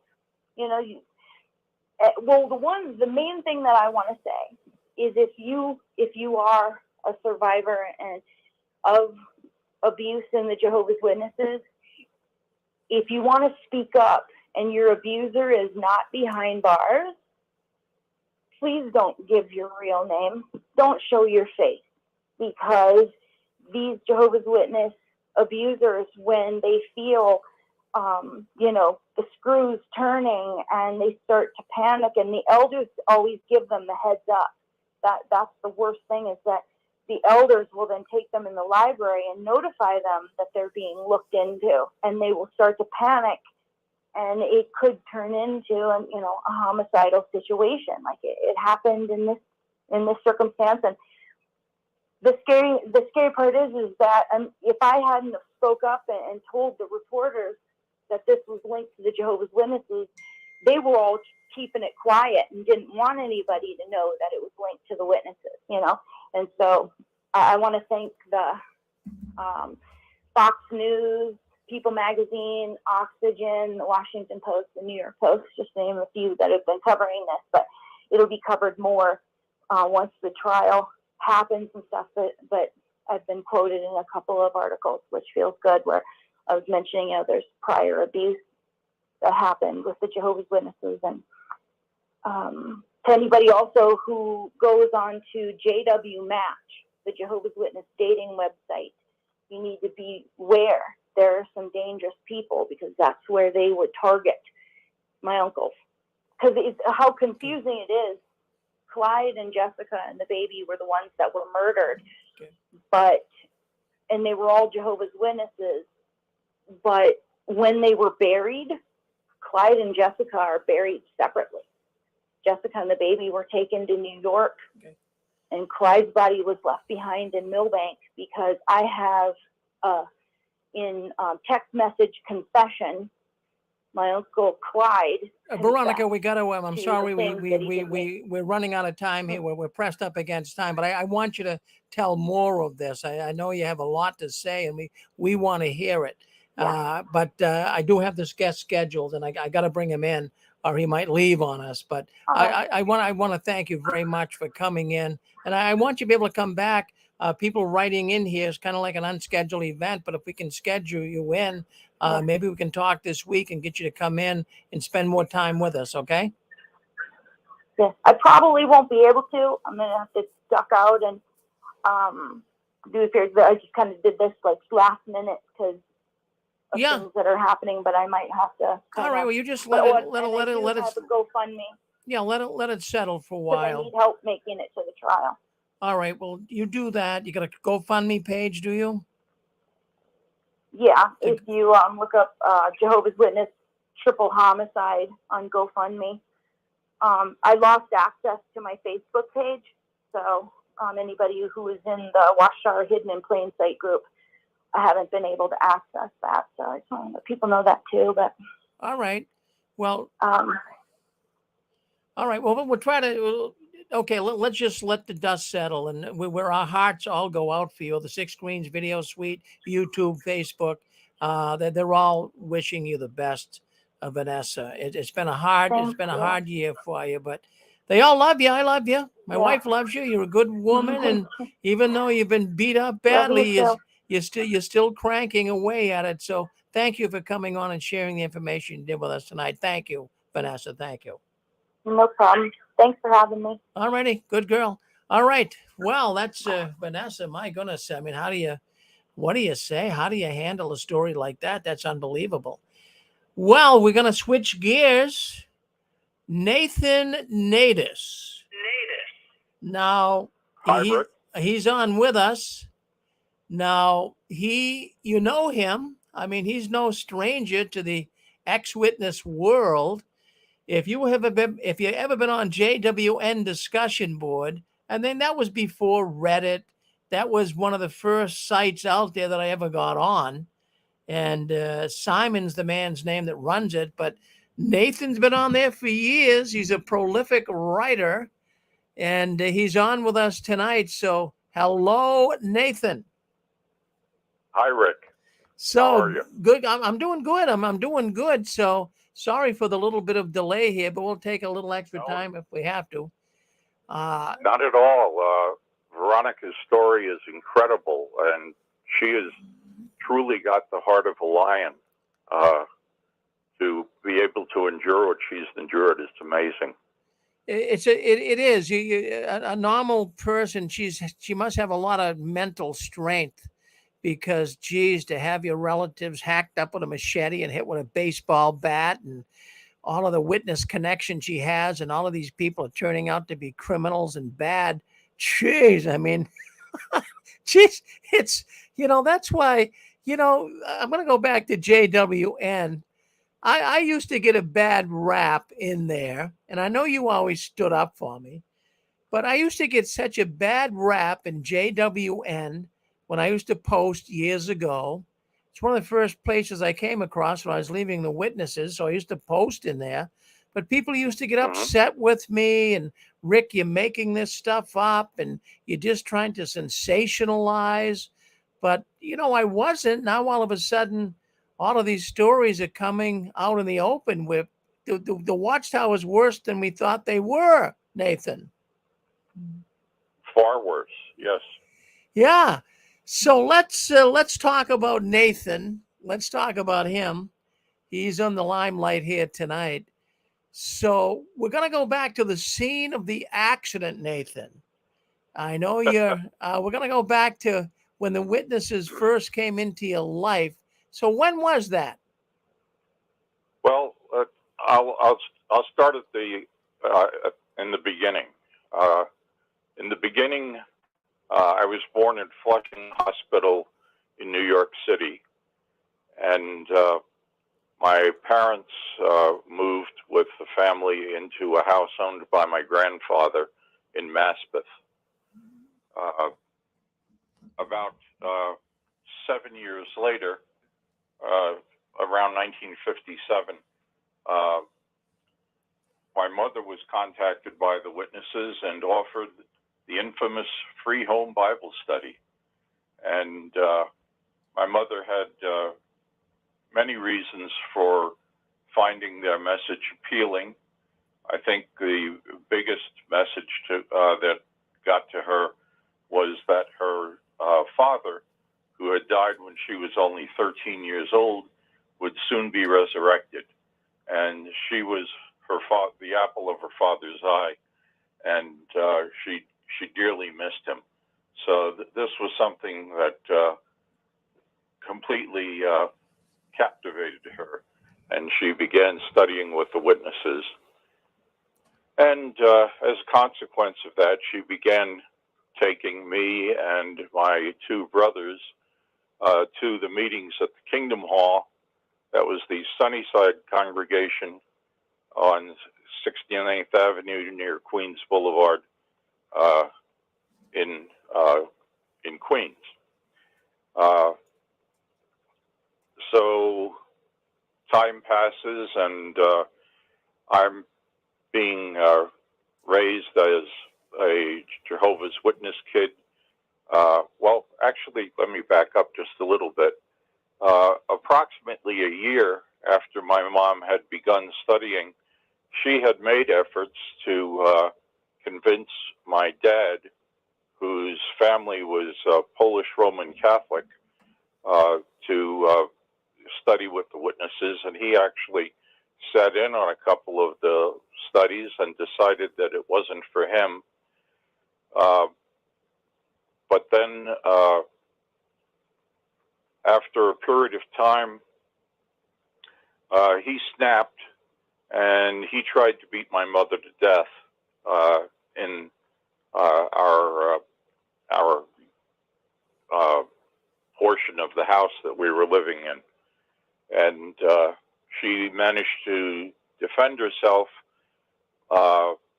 fairly effectively and ended up driving him out of the house in a hail of just about every breakable object that could be found in an ordinary kitchen: dishes, plates, bowls, whatever.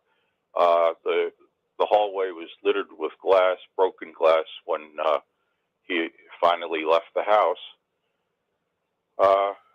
And there followed of course, she was now a Jehovah's Witness, so she couldn't divorce my dad.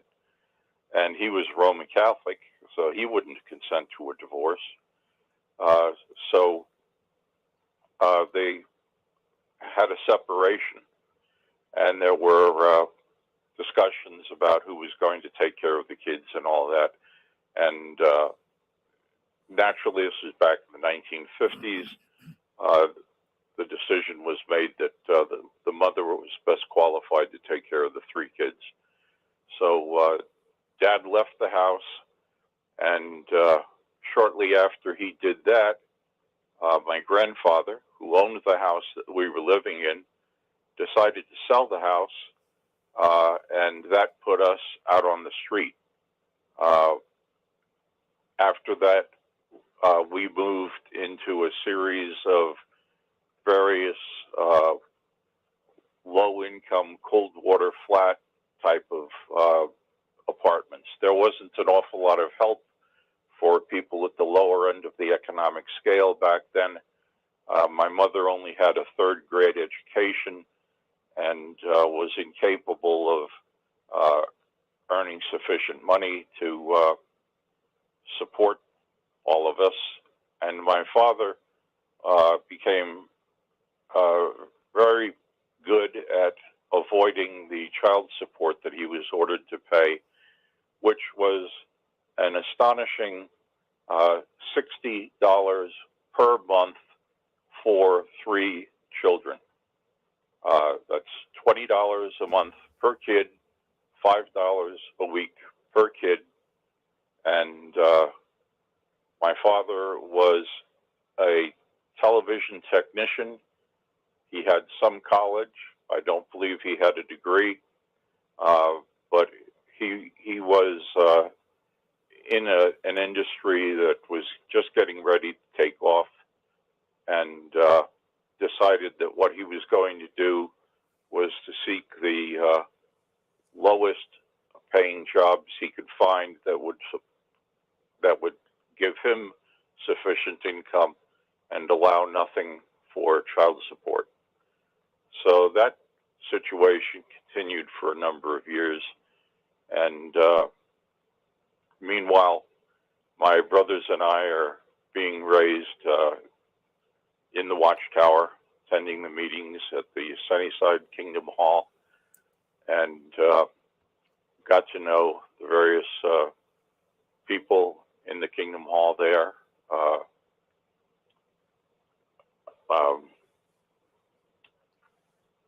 I'm drawing a little blank here, trying to remember a name.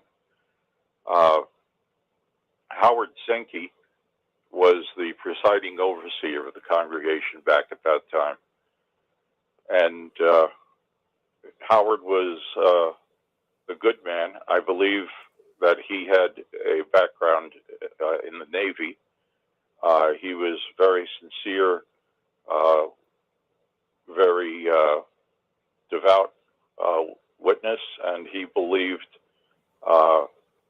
very strongly in enforcing the Watchtower rules.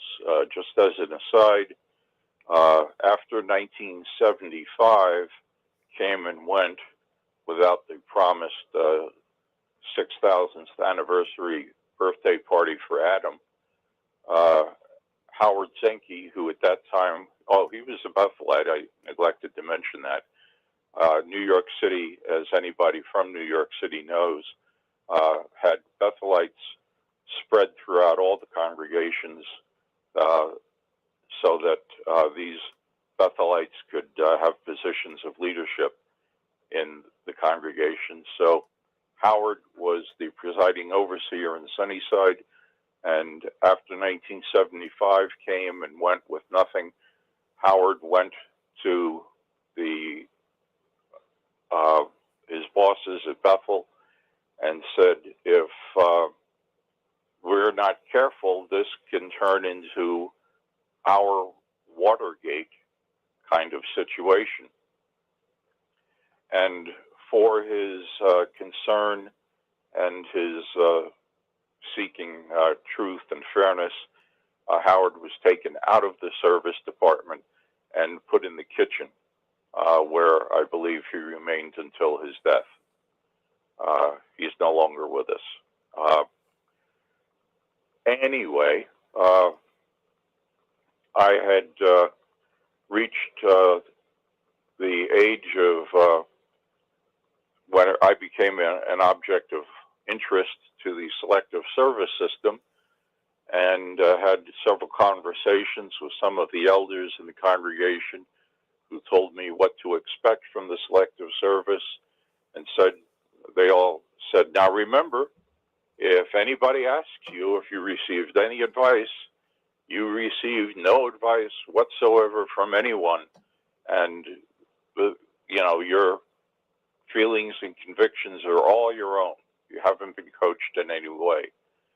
And certainly the amount of coaching that they did was minimal, but the idea was you can't accept military service, and you also cannot accept alternate duty as a hospital attendant or anything like that. The historical reasons for that position was simply that Judge Rutherford wanted to gain some notoriety for Jehovah's Witnesses by getting attention for them in the news of the time, saying these people, they won't serve in the military, they won't do alternate duty, they prefer to go to prison. I did not go to prison. I pioneered, and I appealed to my draft board, and they gave me a ministerial deferment. But I know several brothers who were in my age group at that time in various other parts of the country who did go to prison for taking their stand as conscientious objectors. Time went by, I was pioneering, and I was appointed a ministerial servant, and the circumstances of that were always a little bit odd to me. I was asked by one of the elders one day, would you like to be a ministerial servant? And I had never thought about that before. I had no life plan, except that I knew that anything that I wanted to do in my life as a career was going to be totally upended because Armageddon was coming so soon. And I hadn't thought of myself as being especially worthy of being a ministerial servant, but I realized that the proper answer to the question, do you want to be a ministerial servant, was yes. So that's how I responded, and a short while later, I was appointed a ministerial servant. After that, I wrote a letter to the Watchtower headquarters and said, exactly how are these decisions made? And never received any kind of a reply, and never had any discussion with any of the elders in my congregation about how that appointment process was done. Of course, now we know, because of the secret elders' manuals and everything, that it's simply a good old boy system where the guys in the congregation get together and decide who's going to be let into the club. And the way you start in the club is as a ministerial servant. And if you behave yourself for a period of time, eventually you become an elder, et cetera, et cetera. So I had been a ministerial servant, and I had married my pioneer partner at that time. And just a few weeks ago, we celebrated our 51st wedding anniversary. We left the Watchtower together for separate but equal reasons. I think that's the best way I can put it. What happened in my case was that I came to know of a situation of pedophilia in our congregation where one of the new Truth Book recruits, you know, the 6-month wonders, who were given 6 months to study the Truth Book and then make a decision. Well, this guy showed a lot of enthusiasm, came along very quickly, got himself baptized, started going out in service, and his routine was that if the parents or the adults in the house were not interested in what he was offering, he would say, well, perhaps you'd like to have someone study the Bible with your children. It would be a great way to give them a Christian education. And a lot of people said, sure, you could come in and study with Johnny and Susie. That would be wonderful. And he would do that. And over a period of time, they'd say, wow, that guy's a real fine person. You know, he gives us free babysitting once a week, and, you know, et cetera, et cetera. Then, after a while, our enthusiastic young brother would come to the parents and go, you know, one of the things I really enjoy doing during the summer is going camping up in the Adirondacks, just north of New York City. I think it might be a lot of fun if little Billy joined me for a week up in the Adirondacks so we could camp together and cook out over an open fire and all this and that. And I'll provide everything in the way of supplies, and it won't cost you anything. And the parents thought, holy cow, we get a free babysitter for a week. So they went for that. And Brother Righteousness would take the kid up, go camping, and abuse the child sexually during those camping trips, telling them if they told anybody that terrible things would happen either to them or to their parents, and so they needed to keep their mouth shut. Eventually, however, one of the several young students of Brother Righteous went to his parents and told them what was going on. The parents went to the elders, said, what the hell is this? The elders had a little meeting with Brother Righteousness and determined that this was, in fact, a truthful accusation, and that in the interest of protecting Jehovah's name, nothing further would be said about it. There was no announcement to the congregation. Brother Righteous wasn't disfellowshipped. He wasn't reproved. He didn't have any of his privileges revoked. He would continue to lead the congregation in prayer many times. And I became aware of this because one of the elders who was involved in the committee meetings was a very close personal friend of mine, and called me one day and said, I need to talk to you. There's no one else that I feel I can talk to. This is going on, and it's breaking me in half. And he told me about what had happened, and at that moment, my cosmic egg had a big crack in it, and a lot of light was coming through, and I could see that this was not the righteous organization that my mother and all the liars who studied with her had made it out to be. So I began disassociating, resigned as a pioneer, resigned as a ministerial servant, attended meetings less and less. Eventually had an opportunity to take a job that was far away from New York City. Did that. When I arrived in the new city, it was approaching time for the memorial. And the memorial is an event that's very deeply impressed into the witnesses as a Christian obligation. So my wife and I figured, well, we'll go to the memorial here. And we walked into the Kingdom Hall. I had grown a beard. This was back in the 70s. And nobody in the congregation said a word to us.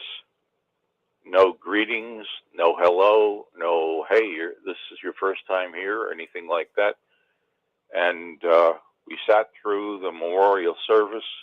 When it was over, we got up and left. Nobody said a word to us. We got in our car to drive home, and I said to my wife, we will not be doing this ever again. After that, I began what could figuratively be called 40 years wandering in the wilderness. I was interested in many subjects that the witnesses would not have approved of. I was interested in Oriental philosophy. I was interested in martial arts. I was interested in furthering my education. And I was able to look into each of those things a little bit. Eventually, I began to go online and discovered Simon Green's JWD, I think it was called at that time, for the Jehovah's Witness Discussion Board, and signed up. I think that was about 21 years ago. And so became a poster there. Yeah, hi. I'm a mom of six children. Yeah. And unfortunately, because I was raised JW, I could not aspire to higher education, even though I'm quite smart, as I found out later in life. Mm-hmm. Unfortunately, also, I was molested when I was 8 by an elder. Oh, now, after horrific trials, horrific pain in that organization, I have finally broken loose. I have been disfellowshipped twice. I try to reconnect because, don't you know, my family won't talk to me. And I want my mom and dad to know about my grandchildren or their grandchildren. Mm-hmm. And that didn't work. So finally, I broke the damn chain. My youngest son is now in Stanford. Thank God. Good really, for you. Thank God. And good for him. No, but my life right now is lonely. I'm lonely because I've never met my only grandchildren. I'm disfellowshipped, don't you know? And unfortunately, I raise my children, the oldest ones, not the last 3, but the first 3. I raised them the way I knew how in the JW religion. And now those only two of the three won't talk to me. And they're the ones that have my grandchildren. So it has been a horrific ride. It has been very painful. But, you know, I'm growing and I'm healing through all these videos. I'm finally allowing myself to watch. Good for you. Yeah, finally. Yeah. It's remarkable how helpful the various YouTube channels can be, because there are so many different ex-JW YouTube programs that there's virtually something for everyone. You know, if you don't like what one person person has to say, or you don't particularly care for their method of presentation, then there's somebody else that you can listen to. That's true. I have a lot of subscriptions I have subscribed to. Yeah, that's my journey. But no, that's my future journey. Because, I'm listening to Jane Doe. And her readings are fabulous because she's like me. She's open-minded. She's transparent. And, intuitively, I knew at a very young age that there was something wrong with my parents' reasoning. Interesting. And I should have paid more attention to it, but when you're raised JW, you're told not to pay attention to what you think. Yes, exactly. And I should have paid attention to it. Well, But sister, I'm this here is now, and this is Rick Farron, sister. Good to have you coming in here tonight. I do believe you're a new one, right? I am. Yeah, well, I'm glad you came in. Now, you have a real story to tell too. And why can't we get you on in the coming weeks and tell your story here on the Six Screens? I don't know how to use the Zoom or the video channel. Well, no, you can just do what you do on the telephone. Oh, all right. The easiest thing in the world. Yeah, I know how to use the phone. All right, you can use the phone. That's why we always have the phone system here, and you called in tonight. We really appreciate that. So why don't you check in with us maybe next week? Would you like to tell your story here on the Six Screens? I would love to. All right. Well, next we got a date. We got a date for next Saturday night, and I'm going to bring you on at about 9 o'clock. Actually, 8:45. Okay.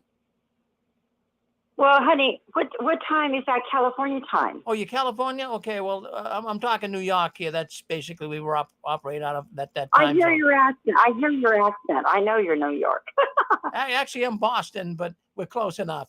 But anyways, if you come on at 8:45, that'd be 5:45.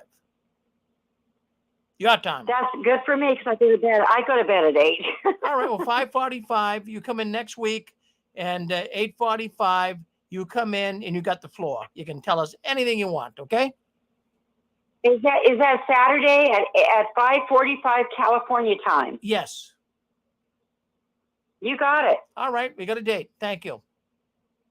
Yes, we do. Thank you so much. Thank you.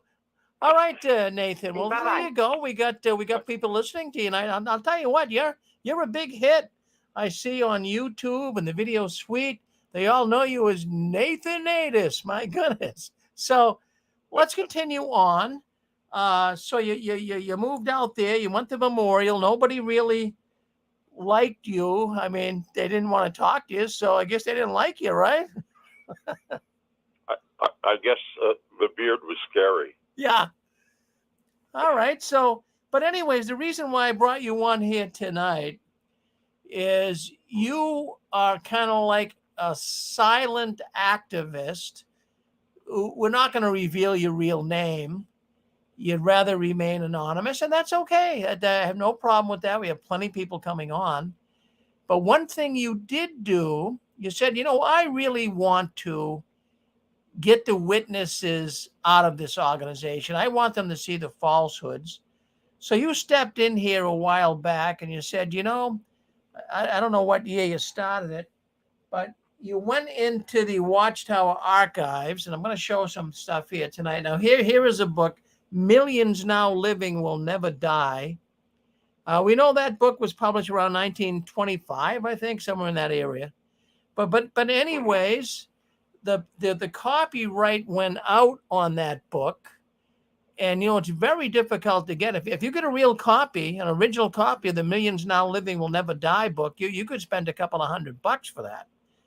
But I think I paid several $100s for the copy that I used to make my replica reprint. Right. So tell us what you decided to do with some of these older publications. Okay.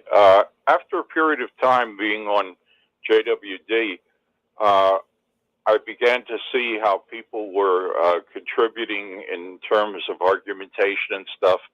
And I had said to my wife, if there was ever anything that I could do to contribute to the fall of the Watchtower, I would be happy to do it. But at that time, I had no idea what it would be. And then with the passage of time, I acquired a certain amount of home computer equipment, and being a technician myself, learned how to use it. And I decided, gee, you know, some of these out-of-print publications would be really neat if people could continue to have access to them. So I decided that for my very first project, I would scan and digitize the entire 8-book, knowing that that would be a rather large project. I just wanted to test my mettle because I didn't know if I would have the endurance to get myself all the way through that project. As it turns out, I did it. I burned the images of the 8-book as PDF files onto CD-ROMs, and I distributed them worldwide at my own expense. I didn't ask anybody for a contribution. I set up a method by which they could send me a name and address that would work for them. Didn't have to be their real name and address as long as it would get to them, and I would mail them out. After I did the 8-book, I decided that since the Watchtower had been publishing the Watchtower Library,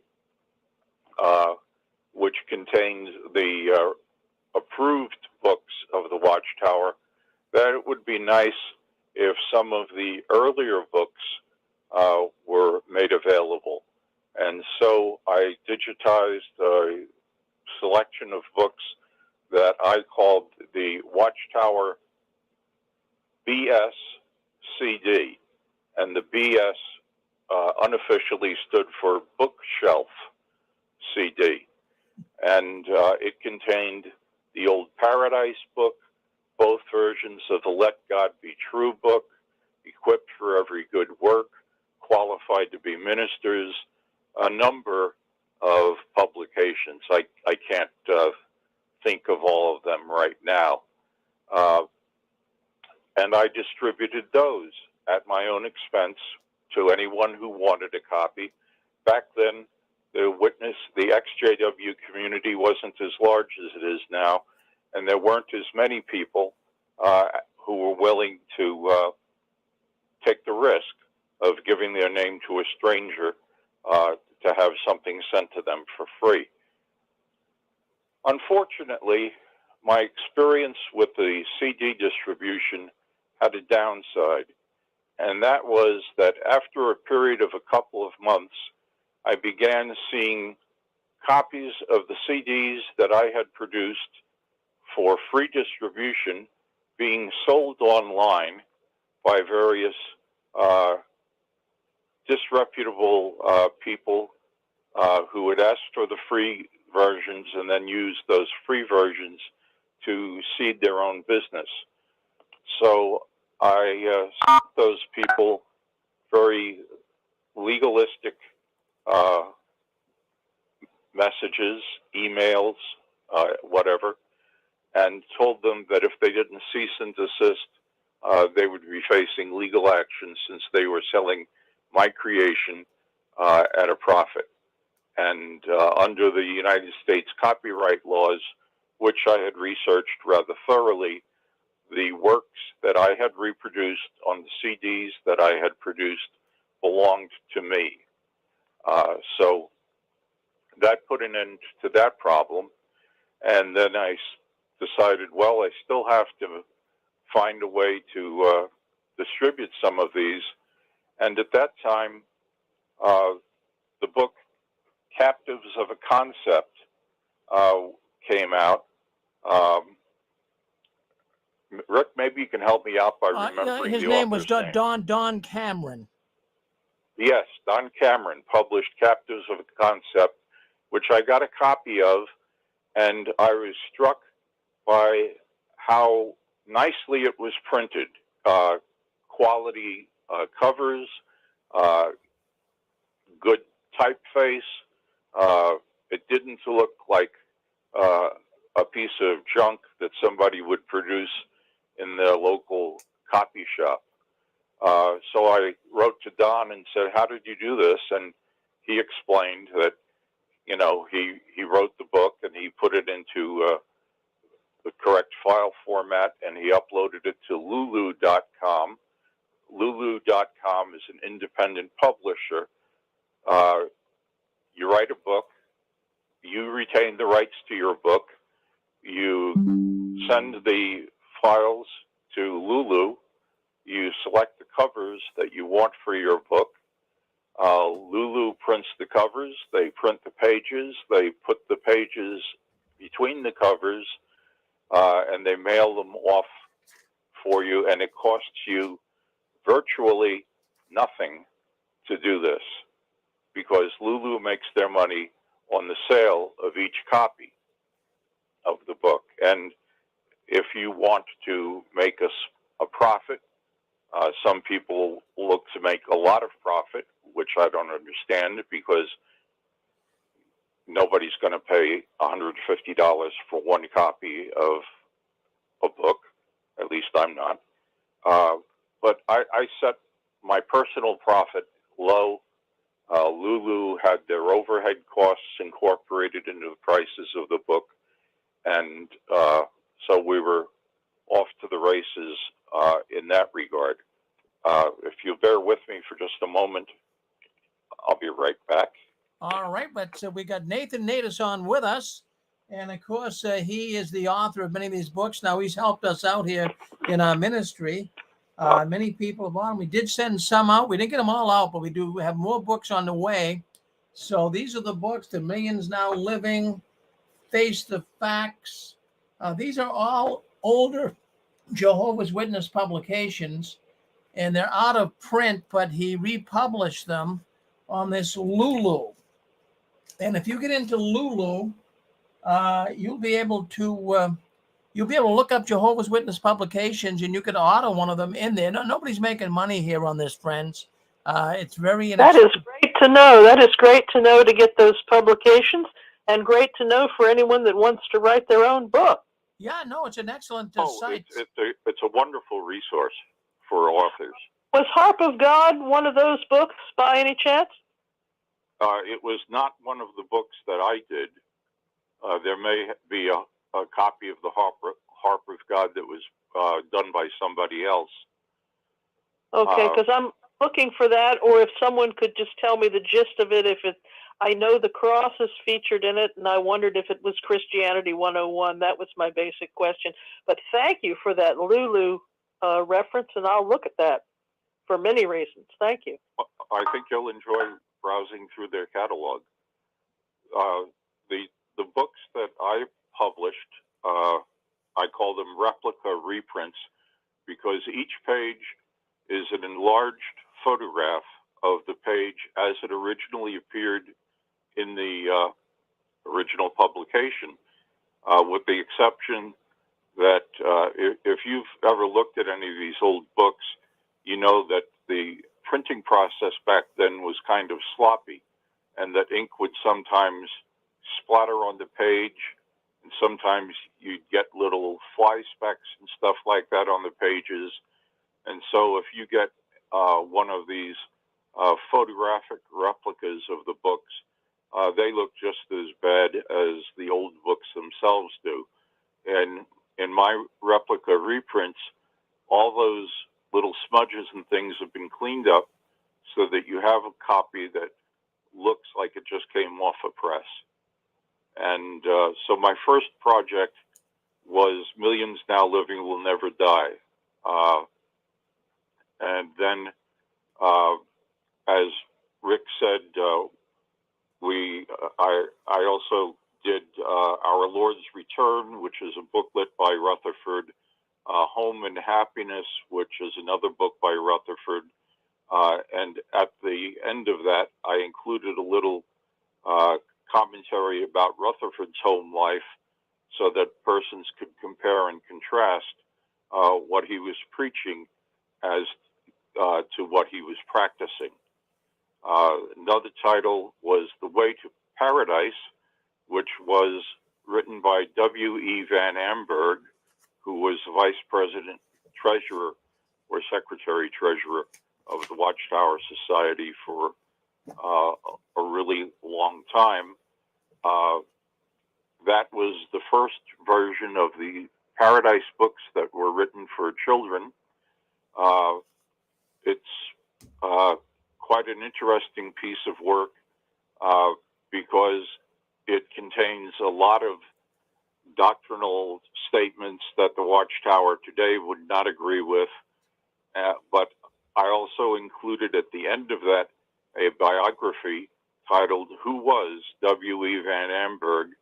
And for that effort, I enlisted the assistance of a number of people who were active on the discussion board at the time, who lived in various parts of the country, who were able to supply me with photographs of headstones and various other places of interest. And each of the people who contributed to these works were compensated for their work. Unlike some people that are prominent in the XJW community today, who charge victims to publish their stories, I paid people for the work that they did for me. Another title that I published was Demonism and the Watchtower, which is basically the story of a devout Jehovah's Witness pioneer from Florida and his wife, who fell afoul of the Watchtower because the Watchtower at that time in history was promoting the use of radionic therapy machines and junk science like that.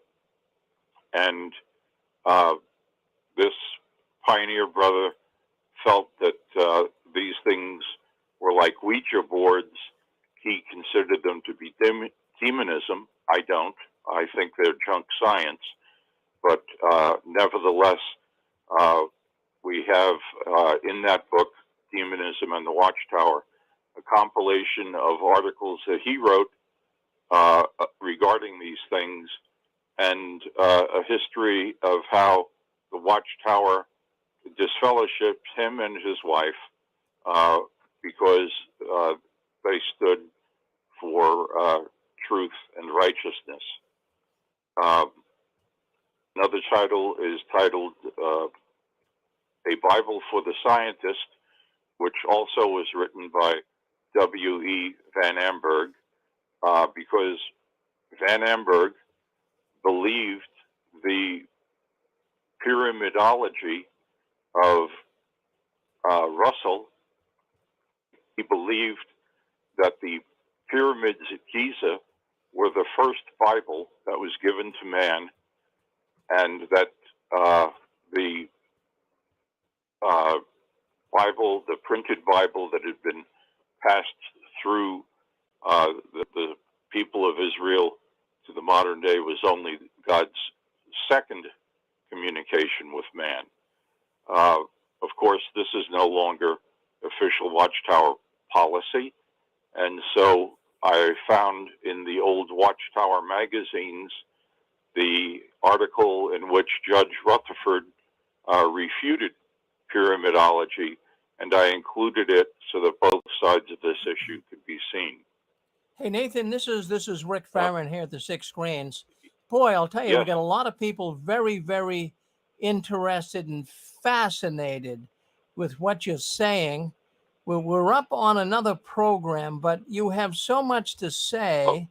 I want to get you on next week again. I want you to tell us, we're going to go into depth in some of these older publications because you seem to be somewhat of authority on it, really, where you republish them. So could we do that? Could we bring you back on again next week? Sure. Yeah. I'd be pleased. Yeah, if all goes well, yeah, because I know you have so much to say. We're just not going to be able to cover it all, because I think it's very important that we talk about some of these older publications. So why don't we do that, Nathan? My goodness, you got people on the edge of the seat. They're listening in here intently. So why don't we bring you back on again here in a week? And say next Saturday. Well, I'll write you. I get your email. I'll write you, and we can discuss these books, because I just don't want a fellow like you to disappear. That this takes more than just the 45 minutes, an hour or so that we've been on. So I think it's important that we get you back on here. Would that be okay? Sure.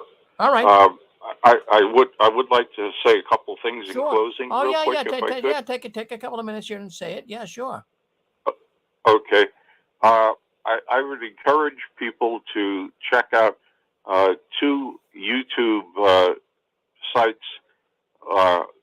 or channels that I really enjoy. One is JW Thoughts, hosted by Wally, and the other is Goat-like Personality, hosted by our brother in Norway, who served in the Russian Bethel, and he has a wonderful sense of humor. He's got a great command of English and a delightful Scandinavian accent, and he's got a wonderful herd of goats that he is farming right now. Also, just before I go, I wanted to step out of the closet.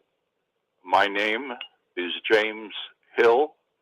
I have two brothers, John Hill and David Hill. John Hill is my twin. He attended Bethel for a period of time.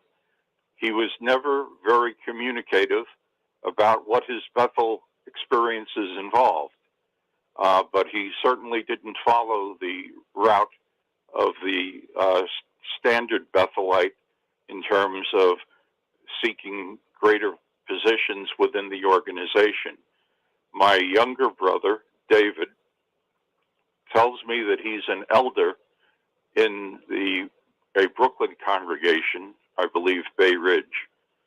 And I'll leave it at that for the time being. Anybody who knows John or David or can remember me is happy to get in touch with me as Nathan Natus on jwn.com.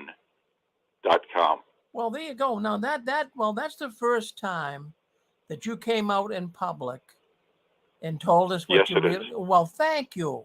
That is amazing. You did that.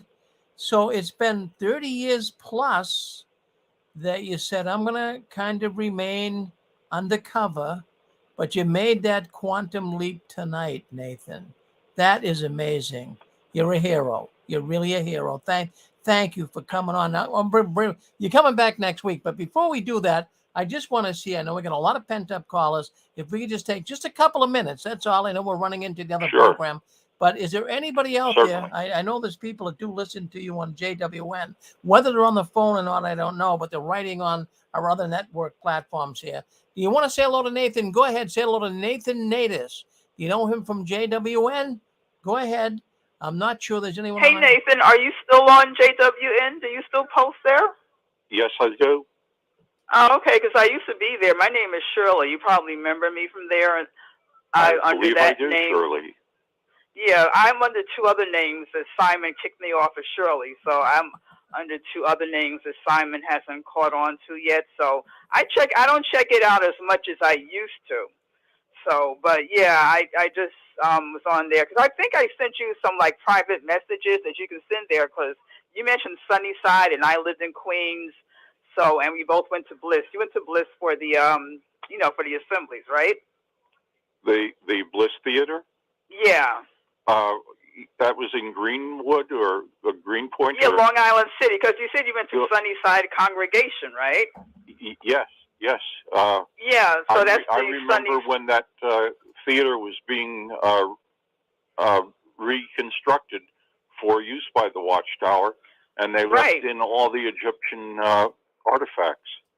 Yeah, and before they moved there, remember they used to meet like around the corner, the Sunnyside Gardens, where the wrestling matches used to be. Do you remember that? That I do not recall. It's possible that my mother didn't take us to any of those meetings at that time. It would depend upon what year that was. I'm talking like mid '60s, because I remember they moved around the corner to Bliss around the '67, '68. Yeah. Okay.